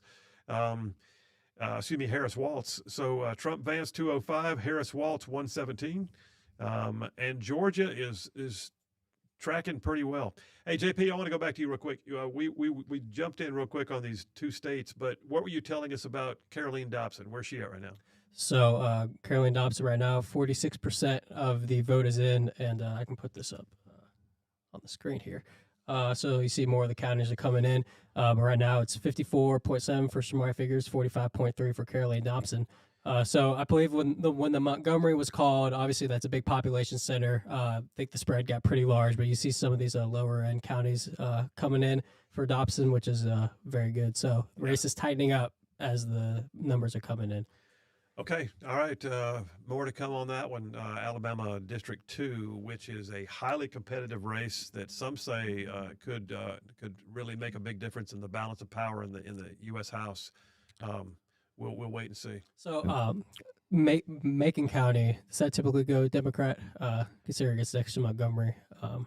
Macon County. Is that a big population county? No, but I'm trying to picture where Wetumpka is. Is Wetumpka? No, it's not. I don't think so. And then has Pike County been called yet? Let me see. Pike County. Pike County be right below Montgomery, I believe. Yes, Pike County is for Dobson. Macon is Tuskegee. That's right. It's Tuskegee. I'm just asking because I consider that to be a big population hub. If it's next to Montgomery, if that goes for Dobson, that would be a big deal. So, I think it's going to wind up probably being blue. That's where Tuskegee is. All right. Listen. While he takes the call, that I believe is going to wind up being our next guest calling in, Chairman John Wahl. What do you got, man? Just a good reminder. I've kind of lost track of remembering the Ted Cruz race. How's that going in Texas? I got a text in from Julie in Marshall County. 65 reporting, 53 for Cruz, and 45 for Allred. So looking good for Cruz. 65 for Cruz, 45 for Allred. Okay. All right. Ted Cruz is going to win that race, but it's still been closer than it should have been. All right, listen, JP, give us a thumbs up when you're good on that call. And I think, are we good? All right. Listen, calling in right now from down yonder in Palm Beach, hobnobbing with the Grand Poobah himself, Donald Trump, is our Alabama Republican Party Chairman, John Wahl. Chairman Wahl, how are you doing tonight, sir? You know, I for the first time in a few weeks, I think I'm having an extremely good night. I love the numbers I'm seeing nationally. I love some of the stuff we're seeing in Alabama. This is shaping up to be a good night for Republicans across the country. And look, let me not just say Republicans. This is shaping up to be a good night for freedom, for liberty, and for common sense here in America. Outstanding. And you're so absolutely right. I've been saying that today is what I've been calling Day of Days politically. Day of Days was exactly 80 years ago this year when we had the D-Day invasion to take back the world. And I think in this case, we're taking back our country politically on Day of Days politically. So I agree with your sentiments. Absolutely. Hey, let me ask you a question. You're down there in the hub of all things Trump campaign. We just saw that one website, 270 to Win, is calling North Carolina for Trump. Are y'all hearing that? So internally down here, yes. So I don't think any of the AP has not called it. The press is not calling it. But the internal numbers, when we're looking at what votes are left, where they're at, whether it's early voting or not early voting, I'm fairly comfortable saying North Carolina is going to go for Trump. Oh, that's outstanding. Yes. And look, Virginia's in play. Virginia is in play. Wisconsin is looking good. I think this could actually be election night instead of election week, and won't that be refreshing? What can you give us some applause over there, please? Thank you very much. That would be amazing to actually know tonight what is going on. In fact, I got to be honest with you. I have watched everything that President Trump has had to go through, and I think more than any of us, he deserves it to be in one night. Don't you think? Oh, absolutely. Look, 2 assassination attempts, the mainstream media villainizing him for 10 years straight, calling him a Nazi. Tonight is redemption and vindication for a man who has been literally politically run over by a semi, and for him to not just still be alive, but to reclaim the White House. This, ladies and gentlemen, you are watching history in the making. This day will live in infamy in American politics. We'll be telling our children and our grandchildren about this for the rest of our lives. Well, listen, tell me about the mood down there. What are you guys doing at Mar-a-Lago? Are you guys having a party down there? Is it big doings? Well, Or are you hanging out I'm with going to tell Elon? you, What's happening? mostly grabbing good food. So they're walking around with great food. Hobnobbing. I just ran into Ben Carson a few minutes ago. The guests are great. I'm more of a political junkie, so I'm like backstage in the war room, like looking at the results coming. So I am probably not having as much fun as some people are, but for me, this is why I wanted to be here. What's happening? Where are we moving? What's going on? And I am absolutely ecstatic with where we are right now. I think we are going to win. Well, you by the way have done an amazing job yourself. I mean, I mentioned earlier before you called in that you're not only the chairman of the Alabama Republican Party, which is generally speaking, a red state. It's not one that they tend to call a battleground, but you're also the what's the actual title? The Southeastern Regional Chairman. Is that right? Yes, the technical term is actually RNC Vice Chair, but there's 4 regions, so there's 4 of us, and so I represent the Southern region. Well, that includes Georgia, which is absolutely a battleground. My troubled children are Georgia, North Carolina, and Virginia. Oh, Lord, you got all 3 of them. I do. Wouldn't it be amazing if we win all 3 tonight? Well, that would be a feather in your cap, my friend. Put that on your resume. But listen, Georgia is looking pretty good right now. And, one of the things that really struck me was that Georgia did not sit idle after the 2020 election debacle. I mean, they kind of had mud on their shoes and egg on their face. And I feel like they did what they could to try and bring that back around and sort of reclaim some ground on their election integrity. No, and they did it the right way because they did it early, right after the election. They realized they had problems, got it out of the way, got it organized. And now there wasn't controversy. And we hit it hard. I know there's been a giant election integrity effort. There's 200 Alabama volunteers in Georgia right now, making sure that there's no drop boxes, no boxes of ballots brought in if they don't have the legal documentations. They're sealed and have, legal chain of command, and just so many things like that we're getting right, and that the Republican Party as a whole is actually doing the work that it should have been doing for years. And I'm very proud of the operation this year from the National Republican Party. Well, and I would agree. I think one of the best things that happened was the National Republican Party decided to embrace whatever the state law was in each respective state. So if there was early voting, they said go vote. If there was mail-in voting, they said bank it in the mail. And I think that's paying off right now. What do you think? Oh, 100%. And there's also been a new focus.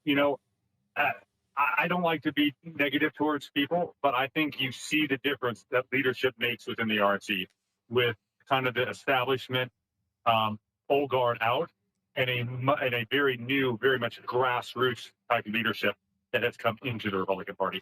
Yeah. And I want to continue to see this moving forward. It is good. You're seeing the dividend. You're seeing the payment of what happens when you have conservative leadership that actually is in connection with the grassroots and does their job.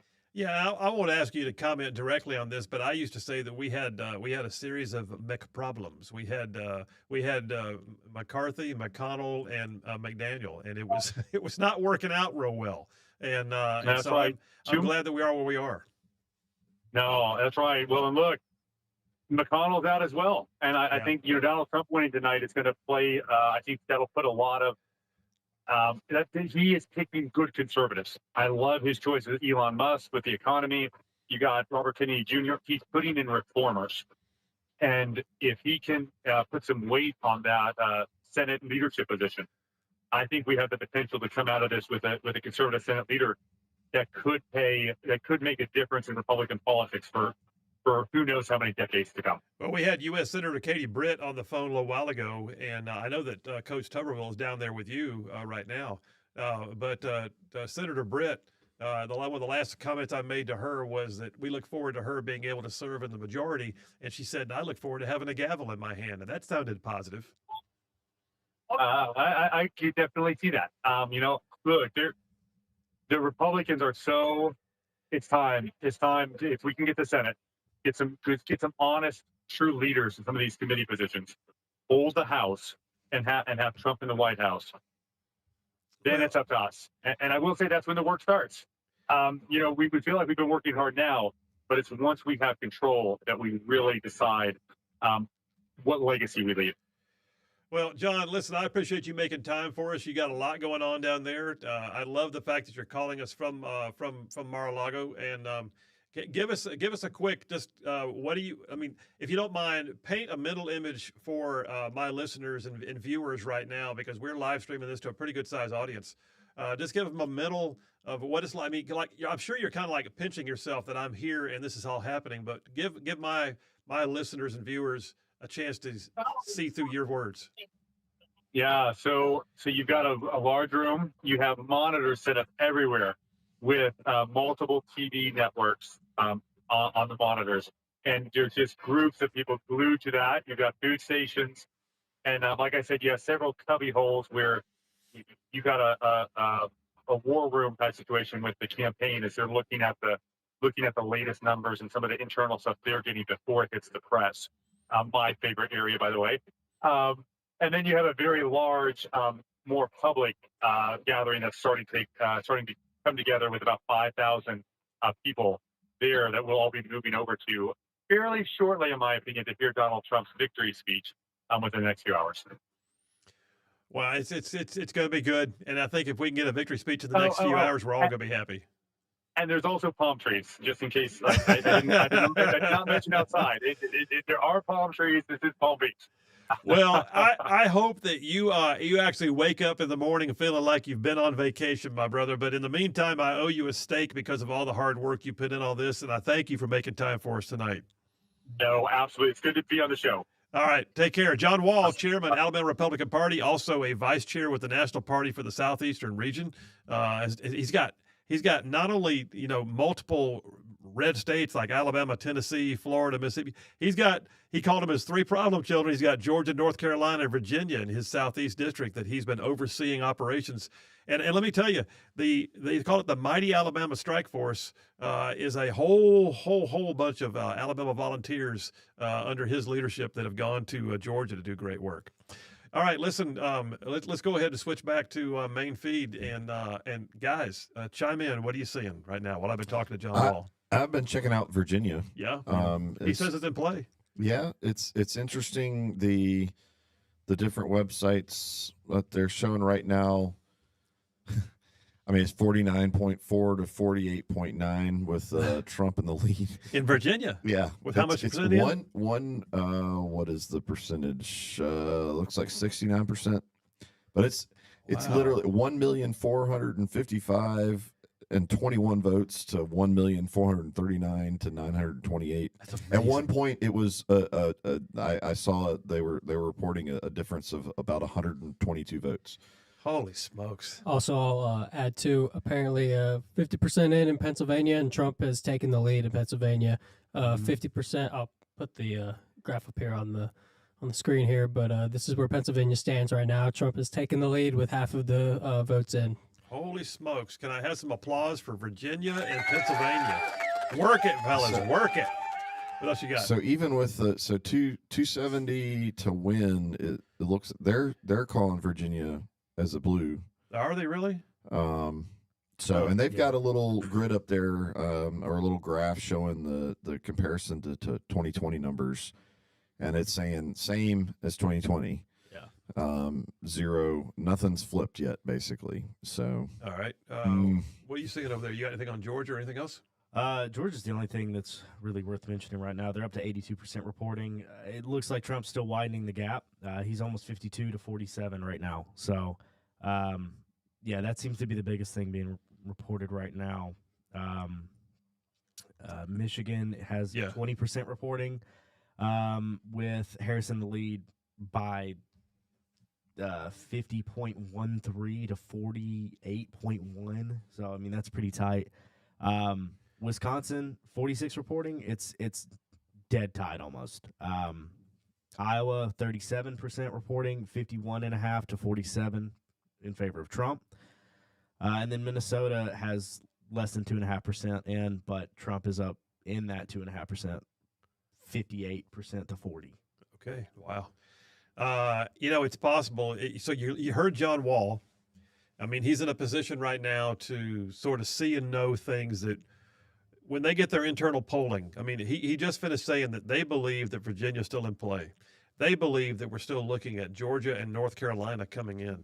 And then the question becomes, if we get Georgia and North Carolina and we get Wisconsin, I don't want to say we don't need Pennsylvania, but what I'm saying is it's not like things are stacking up to where you'd better get Pennsylvania. Yeah. You know, it's actually moving in a direction.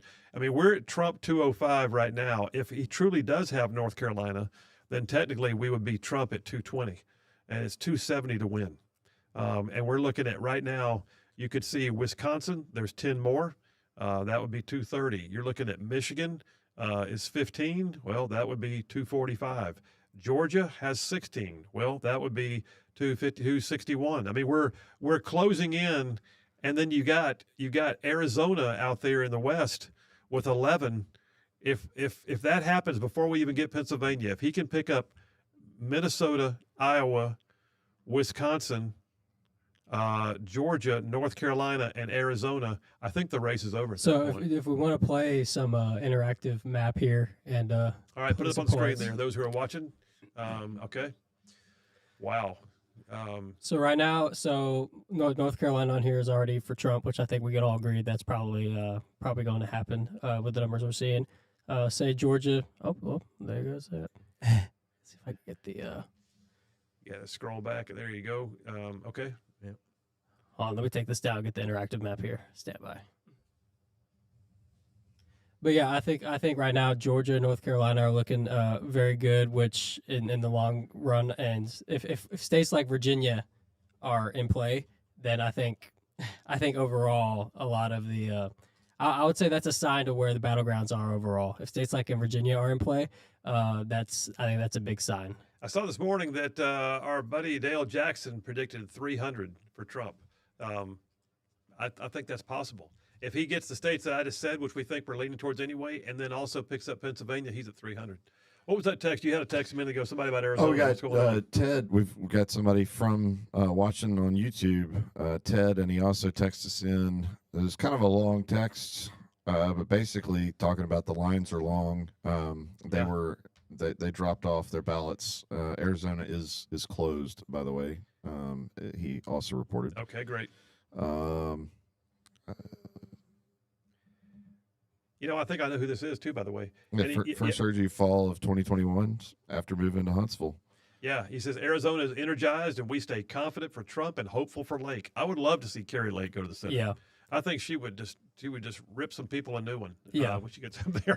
Well, I got the interactive map pull up. So if we go ahead and give Georgia and North Carolina to Trump, that's 251 right there. And if the trend continues in Pennsylvania, where Trump is slowly taking the lead as the numbers come in, not Virginia, in Pennsylvania, that's 270 right there. So, okay, back out of that one then. Leave Pennsylvania undecided. Go do Wisconsin and Arizona.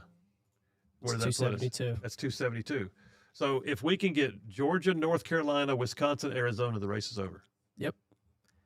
I mean, and then still maybe even get Pennsylvania at that point. Yeah, and I feel pretty confident Georgia and North Carolina. I'm actually kind of surprised Georgia hasn't been called already. But I think we see the spread is maintaining as numbers come in for Trump at around he's hanging around 52. Yeah. So I feel pretty confident Georgia and North Carolina will be Trump. Has New Mexico been called blue, or what has happened there? I don't think they've been called yet. No, it's 30% reporting. Yeah, I think you can uncheck New Mexico on that count. I think we're looking at potentially close to 300 on the electoral for Trump if this keeps on, and then Michigan and Pennsylvania. So here's the bottom line: you get the ones we just said: Wisconsin, Arizona, Georgia, North Carolina, and we're in. But then we still have a strong chance of still picking up Pennsylvania and even picking up Michigan. If that's the case, then we are at 306. 306. Okay.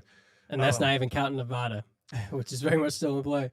Yeah, very much. Which has how many votes? 4? 6. 6. Okay, yeah. 6 votes. And okay, listen, it's going to be good. Dave from Madison just texted in. He says, if we win strong tonight, what do you think the left will do until Inauguration Day? I think the left will complain. I think the left will hire lawyers. I think the left will have some of its miscreants like Antifa guys start burning things in Portland. I don't think you're going to see, me personally, I don't think you're going to see widespread systemic rioting and civil unrest, but I do think you're going to see a whole lot of weeping and gnashing of teeth. But here's the thing that I'm going to encourage all of y'all watching and listening right now. One thing I think you have to do, President Trump has already survived 2 assassination attempts, one of which actually killed a bystander and left him bloody on stage. I think we have to pray for Trump because the desperation of the left knows no bounds, and they've proven it. They've proven it, and over again. They've been willing to lie. They've been willing to just commit lawfare. They've been willing to try and take him off of ballots. They have been willing to vilify, to raid his own personal home. It's been unreal. And I think that right now there are members of the left who are absolutely apoplectic about the idea of Trump taking office, to the extent that I think they need to plus up his security and that he needs to have extra prayer covering, just to be honest. Well, guys, we're getting down close to the end of our time. We said 7:30 to 9:30. I sure would love to call Georgia before we went, or at least North Carolina before we. That's kind of what I was thinking. I think we're in that boundary. To be honest with you, we got 175 folks that are hanging out, waiting to see what happens. So. Listen, we got a ton of folks that are following us for our very first ever live stream, and I can't tell you how much we appreciate it. I am excited. And I get to sit in front of my brand new neon sign. We've gotten some comments on that. Many people have pointed out that they really like the sign. Nice. Appreciate it. Yeah, I'm good to keep going, and I feel like Georgia and North Carolina will be soonish. I would anticipate. So Georgia has what percentage in? Go look right here. Good Lord, Fox, you got to call it. As of right now, 81%, 51.9 for Trump, and 47.2 for Harris. Was that for? Were you just calling it for Georgia? That was Georgia for Real Clear Politics. Oh, gotcha. I'm seeing almost 89% right now on Georgia. On Fox? 89? Yeah. I'm sorry, 88. Math is hard. Do you have a map of Georgia? Do you pull up? I can pull that up. Has the county by county? Mm-hmm. If you can look at it, one of the things I'm really curious about is if some of the major population centers like Savannah down, southeast, and Albany in the west. So it says 87.87 right now on Fox. Put the map on the screen there for us, bud. Thank you. That map is not colorized. Oh yeah, it is. It's like pink. It's not red. It's pink. Okay, that's not very helpful. Why would they do that? You want me to find a better map? No, I mean we can work with that. Okay. So, are there what counties are not called? I can't tell from that map. They're not. Let me see. I'll find you a better map. Find a better map. I think that one's hard to work with. See some of it here. All right, I'm looking at some right now. Okay. Oh, you know what? You've got the one. What are you using? 270 to win. 270 win. We all just look at all. We went. Ooh, what have you got? He has the best toys over here. We're exploring the depths of the internet today. So go to 270 to win. Gotcha. And look for Georgia. And what we're looking at right now is certainly all right. These counties that are in gray have not been called, correct? Can you That's scroll what over? I'm assuming, yeah. Do they name the county when you scroll over? Jones County. Wilkinson. Those are rural counties. Yeah. All right, here we go. Got a good map here. What is that county? That was Clinch. Clinch County? Nice. Okay. So rural counties. Okay, I mean, we're there. Okay, Yeah. you got it. Good. All right, it's up on the screen right now for all of our viewers. Y'all, we're looking right now. Atlanta is all in. So we knew the blue from Atlanta. Yeah. We knew the blue from Albany. We knew the blue from south of Columbus. Does 270 to win right here have it for Trump? Is that a check mark by Trump's name? Oh, yeah. Yeah. Oh, you're right. And But- looks like 270 to win may have called it for Trump. But they're also calling They Virginia for. Yeah, so I take that with a grain of salt. But If that's the case, that's just, you know what? Hit me some applause, brother, because I think we're headed that way. 270 to win is so far called North Carolina and Georgia for Trump. Am I right? Good Lord. Hey, Dave from Madison and Brent from Pell City have both texted in and said we need to stay on at least until 10. Oh my gosh. All right. I'm gonna need some more coffee. give the people what they want. You know what? Yeah. You give me Georgia, North Carolina. I'm not gonna need coffee. Yeah, I think those two right there would be a big. Yeah. That would be big momentum going into the West Coast polls closing. All right. While we're waiting on those numbers to come in, let me opine again for just a minute. This has also been a race, in my opinion, that was about civil liberties. This has been a race where things that we have so often taken for granted were actually encroached upon in the last 4 years. Think about where we've been. I mean, in the last 4 years, you can just go back to COVID. The COVID pandemic being what it was seized upon by the left, especially to shut down schools, to shut down businesses, to declare big government as the rescuer of all things, to the extent that they were even paying people to stay at home, paying them sometimes more than they would have made if they'd gone back to work, which then shut down the productivity of our nation. And then they flooded the economy with all of the relief funds and all of the ARPA monies and all of the Infrastructure Act and the Green New Deal, and everything was just slamming money into the community, but it was all printing money with our taxpayer dollars. But what it did was it created a false economy that was supported by cash windfalls, but yet the productivity of the nation was disrupted, the supply chain was disrupted, and so suddenly you had a supply-demand issue. Demand was high because people had money in their pocket. Supply was low, which created inflation, and we went to 40-year highs. But in the middle of all that, too, you had the curtailing of civil liberties. You had churches being told they had to close. You had people being told that they had to be denied the right to be with loved ones. You had people finding out that their schools were teaching things to their kids that they never would have taught at home and wouldn't even stand for or believe. You had due process rights with regards to January 6th go absolutely bananas, and there are people in jail right now who have had a violation of their due process rights that I hope we one day see, A, a Trump pardon for all of them, but I hope we also, B, see some mass tort litigation that allows some people to recover their livelihoods. But then on top of that, you had any number of things that came out with lawfare. We saw lawfare against Trump, but what it also did was it set a standard for due process being violated in favor of political agendas. And so I look at the things that we've experienced in the last 4 years with a violation of our civil liberties, of our legal rights, of our ability to freely associate and to be with our families and the ones that we love. And I got to say, this to me is an election that goes so far and above just being an election. I remember when I was a kid and I would watch elections and I would know that something was happening and I would sort of pay attention and I would see things, but I didn't really realize or feel or sense that there was like this big movement. I've been around for a while. I cast my first ever vote for the second term of Reagan. So I'm proud to say that I got to vote for Ronald Reagan. I actually entered the military service in the latter end of Reagan. So I had an opportunity to vote and to serve during what I would consider one of the halcyon times of America. And I said that Reagan came on the scene at a time when we needed him most. It took a Carter to bring us a Reagan. Well, I am praying that everything that we've been through, which nothing like what we've been through has happened since that time. I mean, we are looking at the Carter era can only be now able to say that it wasn't the worst because of the Biden era. But it took a Carter to bring us a Reagan. And I've been saying that it's taken a Biden to bring us a new Trump. And my hope is that what we're about to see is the ability to correct so much that has been done so wrong. There has been a rabid sense of empowerment by the left for the last 4 years. They have been like scratching and clawing, and right now it's gotten to where it feels like the death throes. I was taught years ago as a lifeguard in training that one of the worst things you can do is swim right up on a drowning victim because they will drown you trying to save themselves.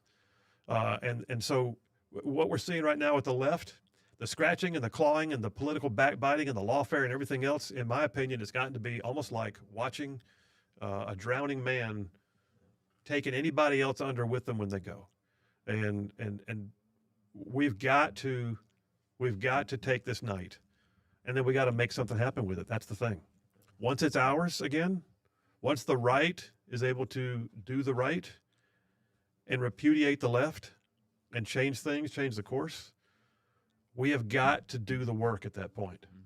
We cannot be in a lackluster position like Trump had in his first couple of years, where he had a feckless leadership in the Senate that didn't help a thing and left him. I will say this, the only thing we got was Supreme Court justices, praise God. But that being said, the agenda was thwarted on a regular basis. There's my next little rant. So we're still on the air at 9:35. I'm seeing Graham Allen is tweeted out that Georgia's been called for Trump. Not finding where they're seeing that. He said they called Iowa too. Yep. Has Iowa been called? Wait, I thought Harris was supposed to win Iowa. Wasn't Iowa in play here? Do you have a laugh track you can play tonight too? Do you have that? I will say Iowa is only reporting 46%. So, I mean, granted, he's up big, but it's only 46% so far. Okay. All right. Well, listen, we're getting there. 56% for Pennsylvania. I think, 56%. Yeah, so according to Decision Desk headquarters, so they've called it for Georgia for Trump as well. So some looks like we're waiting on it to come through. I think we're just waiting on it to show up on the screen. Some lower level, platforms are calling it for Trump. Lower level platform. Did he just say that? Some lower level platform. Then we're not lower level. We're calling it for Trump ourselves. Somebody replied with a tweet. They can stay in the SEC. That's funny. I like that. Yeah, Uga gets to live another day. I feel like any minute now Georgia will be called on the Fox News and the bigger. They almost have to. I mean, we're getting close to 90% of the vote in. I mean, we're at 88%. And it's 51 to 48. So, and Trump's up by around 200,000 right now. Yeah. By the way, all of y'all can't see our listeners that we got a whole bunch of groupies that just started hanging out in the studio with us, and we're loving y'all being here. By the way, thank y'all very much. I hope you've had some of the giant Republican cookie that we have in there. Yeah. Good. All right. Good deal. All right. Where are we? Somebody refresh me then on Pennsylvania. We're at 56% on Pennsylvania. 56.53, 50.94 for Trump, for 48.13 for Harris. Good Lord. All right. Yeah, that gap has been widening slowly but surely. And honestly, same with North Carolina and then obviously Georgia. Widening for Harris and Virginia so far. About 70% reported in Virginia. And I mean, it's a nail biter in that 49.4 to 48.9. So a 0.5% swing here. I'll say this too. Wisconsin is razor close. Of 53% in right now. Trump currently 49.84. Yeah, you're right. Harris at 48.68. So Trump has 904,488 votes. Harris has 883,326 votes. So close, very close in Wisconsin. Minnesota's starting to report in as well. I was just going to say, I got to know, since Tim Walz is the governor of Minnesota, where's Minnesota right now? So it's 4% so far that's reported in. 4. However, it's in favor of Trump, almost 59% to 38. Wouldn't that be some kind of sweet repudiation to just go ahead and watch Tim Walz go, oh, I couldn't carry my own state? I mean, that would be... he tried to call a pick six. So it is what it is. Well, yes. He is quite the gamer when it comes to... I'm curious. Started on that. Elon Musk just tweeted out game, set, and match. That's Do we know 4 minutes ago. I don't know, but you were as you were talking about the civil liberty issues that we've been facing. Names like Elon Musk, Joe Rogan. I think a lot of those things, just from the freedom of speech standpoint alone, I mean, it's pretty remarkable if you think about the group of folks that have we're done. We're done with this stuff. And what's that? Iowa's just called for Trump. Iowa just called for Trump. Hit me some applause. We got some good applause for Iowa. Thank you very much, Iowans. We love you. We're proud of you. Field of Dreams. Okay. Listen, I think we're trending in a very good direction. So if Iowa's is called, what's the electoral count then? Because Fox has not updated that yet. Yeah, we're at 211 to 117. Still 211? Okay, it was 205. It was 205. It was 205. All right, 211. And 270 to wins got it at 242 to 108. I mean, with the way certain things are trending, I see why they're doing that. I mean, and they've got 16 flipped from 2020. 16 electoral votes. I'll flipped. say this too, for whatever it's worth. The New York Times gives Trump currently an 84% chance to win the election. Did you see Arizona, by the way? Yeah. Did you see Arizona? Yeah. Arizona's reporting about 50%. 49.57 for Harris, 49.63 for Trump. Good Lord. It is less than 1,000 votes. Where's the currently. Kerry Lake race? Do you see the Senate race in that state? I don't have that pulled. I can pull that up real quick. All right. And I tell you what, let me do this. JP, Birdman, you pull up Kerry Lake's Arizona Senate race, and then I'd like you to get the AL2 race again, if you don't mind. Yeah, I got that and up tell me here. where we are on that. All right, so what do you got on? Let me do this one first. What do you got on Kerry Lake? Like I said, 49.37 reported. Lake is at 45.74. Opponent is 52.54. Okay, so she's down right now. She's down. Okay, she's not tracking with Trump, is what it sounds like. No. So there's a lot of independent voters that are not voting straight party. They're voting how they. Yes. And so they're picking and choosing. Yes. Okay, interesting. All right, then let's go back to Alabama. Alabama Congressional District 2 is one of the tightest races in the country for the House. And what do we got? We got 53% of the vote is in, and Shamar Figures is up 55%. Caroline Dobson at 44.2. Okay. So I think since we last talked about it, Macon has been called for Figures, and Clark County has been called for Figures as well. Actually, I don't believe, I think Monroe and Washington County were not called yet. They have been called for Dobson. So the only two counties left are Conecuh County and Mobile. All right, Conecuh and Mobile. So where's Mobile? Do we have a stat in yet on how much they've got in? I don't think NBC's updating as they go per county. So we'll see. Okay. All right. Well, still tight race. I'm hoping that we're not going to see our Alabama delegation go to a 5-2 Republican-Democrat split. All right. Listen, I would love to see an official call on Georgia. I'm seeing more and more people on Twitter calling for Georgia, but nothing official. I know, and I look at Fox and go, Fox made me mad a few years ago when they were calling things that 16% of the vote it is, and we're calling it for by golly, Joe Biden. Better what the heck? Better than 2% for North Carolina. Yeah. No kidding. 7 people have voted, and we're calling it. Yeah. Dixville Notch has already voted. All right, I will say it's looking like PA is widening still. 60%, almost 60% reported. Yeah, it just tallied a little bit more. He just went up even more, 51.1 to 47.9. So I've been watching PA, and PA has been slowly widening as reports come in for Trump. So, well, let me tell you, 270 to win has it right now at 242 for Trump. Fox with and with Real with Clear 16 Politics. with 16 flipped from 2020. 50. Yeah. Which I think is that's huge. 16. Real Clear Wisconsin Politics is widening too. Well, okay, wow. All right, let me get a few text messages to talk to some of our listeners. We appreciate y'all. Dave from Athens points out, yes, indeed, Iowa for Trump. Fox has it at 211. Yes, sir. We know that's good stuff. Outstanding. TL from Huntsville says, take no glory unto ourselves, all glory to God. 1 Corinthians 10:31. Thank you, TL. Keeping us straight, man. Appreciate it. Adam from Athens says, don't make me listen to Dale Jackson tomorrow morning. He says, get some coffee and maple bacon donuts and keep going, he says. Now, hold on. Is that on the table? If maple bacon donuts If maple bacon donuts walk in the door, we're going to stay on the air. Just so y'all know, the official food of Right Side is coffee and maple bacon donuts. Well, I don't know how I do with that at 9:45 at night. You'd be fine, brother. You'd be fine. You did worse than that in the back seat of a Prowler, I'm sure. Oh. All right. Hey, Phil, says Jeff from Indiana. The nice thing about a podcast, you don't have any time constrictions. You can do this as long as you want or as long as your people will stay with you. Ha ha. Don't remind him. Hey, good gosh. Brent from Pell City says, stay on till 10. Golly, you guys are merciless. Roughly Ann from Huntsville says, the sign is the stuff. Thanks, Roughly Ann. Hey, let me go ahead and make a shameless plug here real quick. A lot of y'all are already familiar with the number because a bunch of y'all text into the radio show on a regular basis. So 833-687-4448. That's 833-68-RIGHT. That's the number for the Right Side Media everything.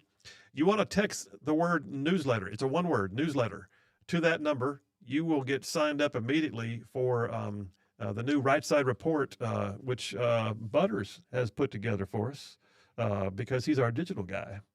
So Butters, by the way, it's looking good, man. And I know we got a bunch of new signups tonight. Appreciate you. Yeah, and I will also throw out there that I just dropped a link to the website. Click on that if you're watching. And what does drop a link to the website mean? So in the comments, they get a in link. the comments section. Okay, I didn't know. Where'd you drop it? So on the radio, you can't click, right but here you just click on and go over there and sign up. So yeah, looking for great things out of that. My wife's laughing at me over there. Fox News decision desk says Nevada's too early to call. Well, thanks, Fox. Okay, that means nothing to us. Why would you even do that? Is that even a report? Why is that a report? Why is that a headline? All right, Georgia. So I've got something here. What you got? What, pray tell, have you got? I'm getting punchy now, bro. Yeah, I'm not seeing it on Fox where I've been checking, but on Twitter, I'm seeing from a news source that have followed for years. Apparently, Trump has won and secured North Carolina, is what they're claiming. I'm not seeing that on any of these maps. Granted, he's up there, but they are claiming that he has North Carolina in the bag and that he has won it. Well, what are the numbers in North Carolina? Pull it up real quick. So I've got those too. What I'm seeing right now is its lead still widening. 83, almost 84%, 50.72 for Trump, 48.17 for Harris. I mean, granted, that's still pretty tight, but I'm seeing multiple people say that North Carolina's called for Trump. Hey, put the interactive map up there, that if you don't mind, JP. The interactive map, the one that we can change the numbers on if we want to, and war game it. So right now, on your interactive, you've already got. Well, I'm not sure. I think this is the real one. Let me pull up the interactive. Whoa! Don't leave then. If that's the real one, that has Georgia and North Carolina already called. Oh, it's 270 to win. Yeah, it's 270 win. 270 win's been doing that for half an hour. So okay. Yeah. So put up the one where we can play with the numbers ourselves and see what we can do with it. 270 to win says Georgia and North Carolina are already in the bag. Fox has declined to call it as yet, for reasons I don't understand, because I would guess that Fox is a little gun shy with the fact that they called it way too soon in the past, and took a lot of heat for it. All right. You've got, all right, unplug Arizona. All right, and unplug, Pennsylvania, unplug Michigan and Wisconsin. All right. We already got Iowa. We know that's in the bag. If we get North Carolina and Georgia, where are we? Currently at 251 in that scenario, which I would be safe to say we are in that scenario. So I think we're probably at 251 right now. Mm-hmm. Oh my Some gosh. new reports came in on Michigan, and Trump is currently leading. Trump is leading in Michigan. By what? Not by much. 49.8, 48.4. But 25% reporting. Michigan, you're killing me. I think Michigan and Wisconsin are going to be razor close to the very end. We probably won't know that anytime soon. Yeah. All right. Well, so the bottom line is this: 270 to win. I would be safe to say this right now is currently where we're at. I think we're at 251 right now. So in that scenario, let's say Arizona does not give him the bump yet. So I would say, obviously, the Rust Belt. I think any one of the Rust Belts, if he gets Wisconsin, Michigan, obviously he's got it. But Pennsylvania, if he gets Pennsylvania with 251, that's 270 right there. Why do you have Minnesota in blue right now? Well, that's where probably unplug Minnesota up right there. I mean, not much has been reported from Minnesota, but right now he's kicking her butt in Minnesota. All right, so if you unplug Minnesota, it's possible that we'll hear Minnesota tonight. Now, Minnesota, of course, is the the land of the George Floyd protests and all of it. But I think right now, looking at it, you guys correct me if I'm wrong. We think we're at 251, correct? Yeah. Mm-hmm. All right, we think we're at 251 real time right now. I think if we go ahead and I think it's pretty reasonable to believe that we could pull out Arizona. Click Arizona. Where are we? 262. 262. And then I think we're going to get Nevada and New Mexico. What does that put us? That's 273. 273. That's it. So even if we don't get the Rust Belt states tonight, but we get North Carolina, Georgia, New Mexico, Arizona, Nevada, that's the Sun Belt. We take it. And not to throw a wrench in here, but currently New Mexico she's leading by a substantial margin with 65% reporting. You know what? You're right. New Mexico's got a Democrat governor, and they've not been very helpful on the border issues. Yeah. So let's go ahead and assume we won't get New Mexico. Where does that put us? 260. 268. So 268. it comes down to the Rust Belt and PA. I mean, So at that point, we're needing one more state, which could easily be Wisconsin, right? Mm-hmm. All right. Currently checking if Fox News has called Georgia yet. Nothing yet. Well, listen, we're 10 minutes away from calling it a half hour later than we said we would. So let's do this. Let me just go around the room. I'd like to get some closing comments from each of you. Give me your thoughts, opinions, fears, concerns, hopes, dreams, whatever you want to say. Don't sing a song, but you're welcome to talk it through. I'm going to go ahead and say, JP, you first. Closing thoughts. I think this is looking very positive for Trump right now. I think what John Wahl said is very encouraging of we may have an election night instead of an election week, which with how fast Georgia has come in, with how fast Pennsylvania has been coming in, those were two states that took very long to count in 2020. So I think the fact we may be hearing Georgia at any minute now is very encouraging. So I wouldn't be shocked if, by like late tonight / morning tomorrow, we may know the results. But I feel very positive right now for Trump with the numbers I'm seeing. I think Georgia and North Carolina being called this early, like I said, is a very positive sign.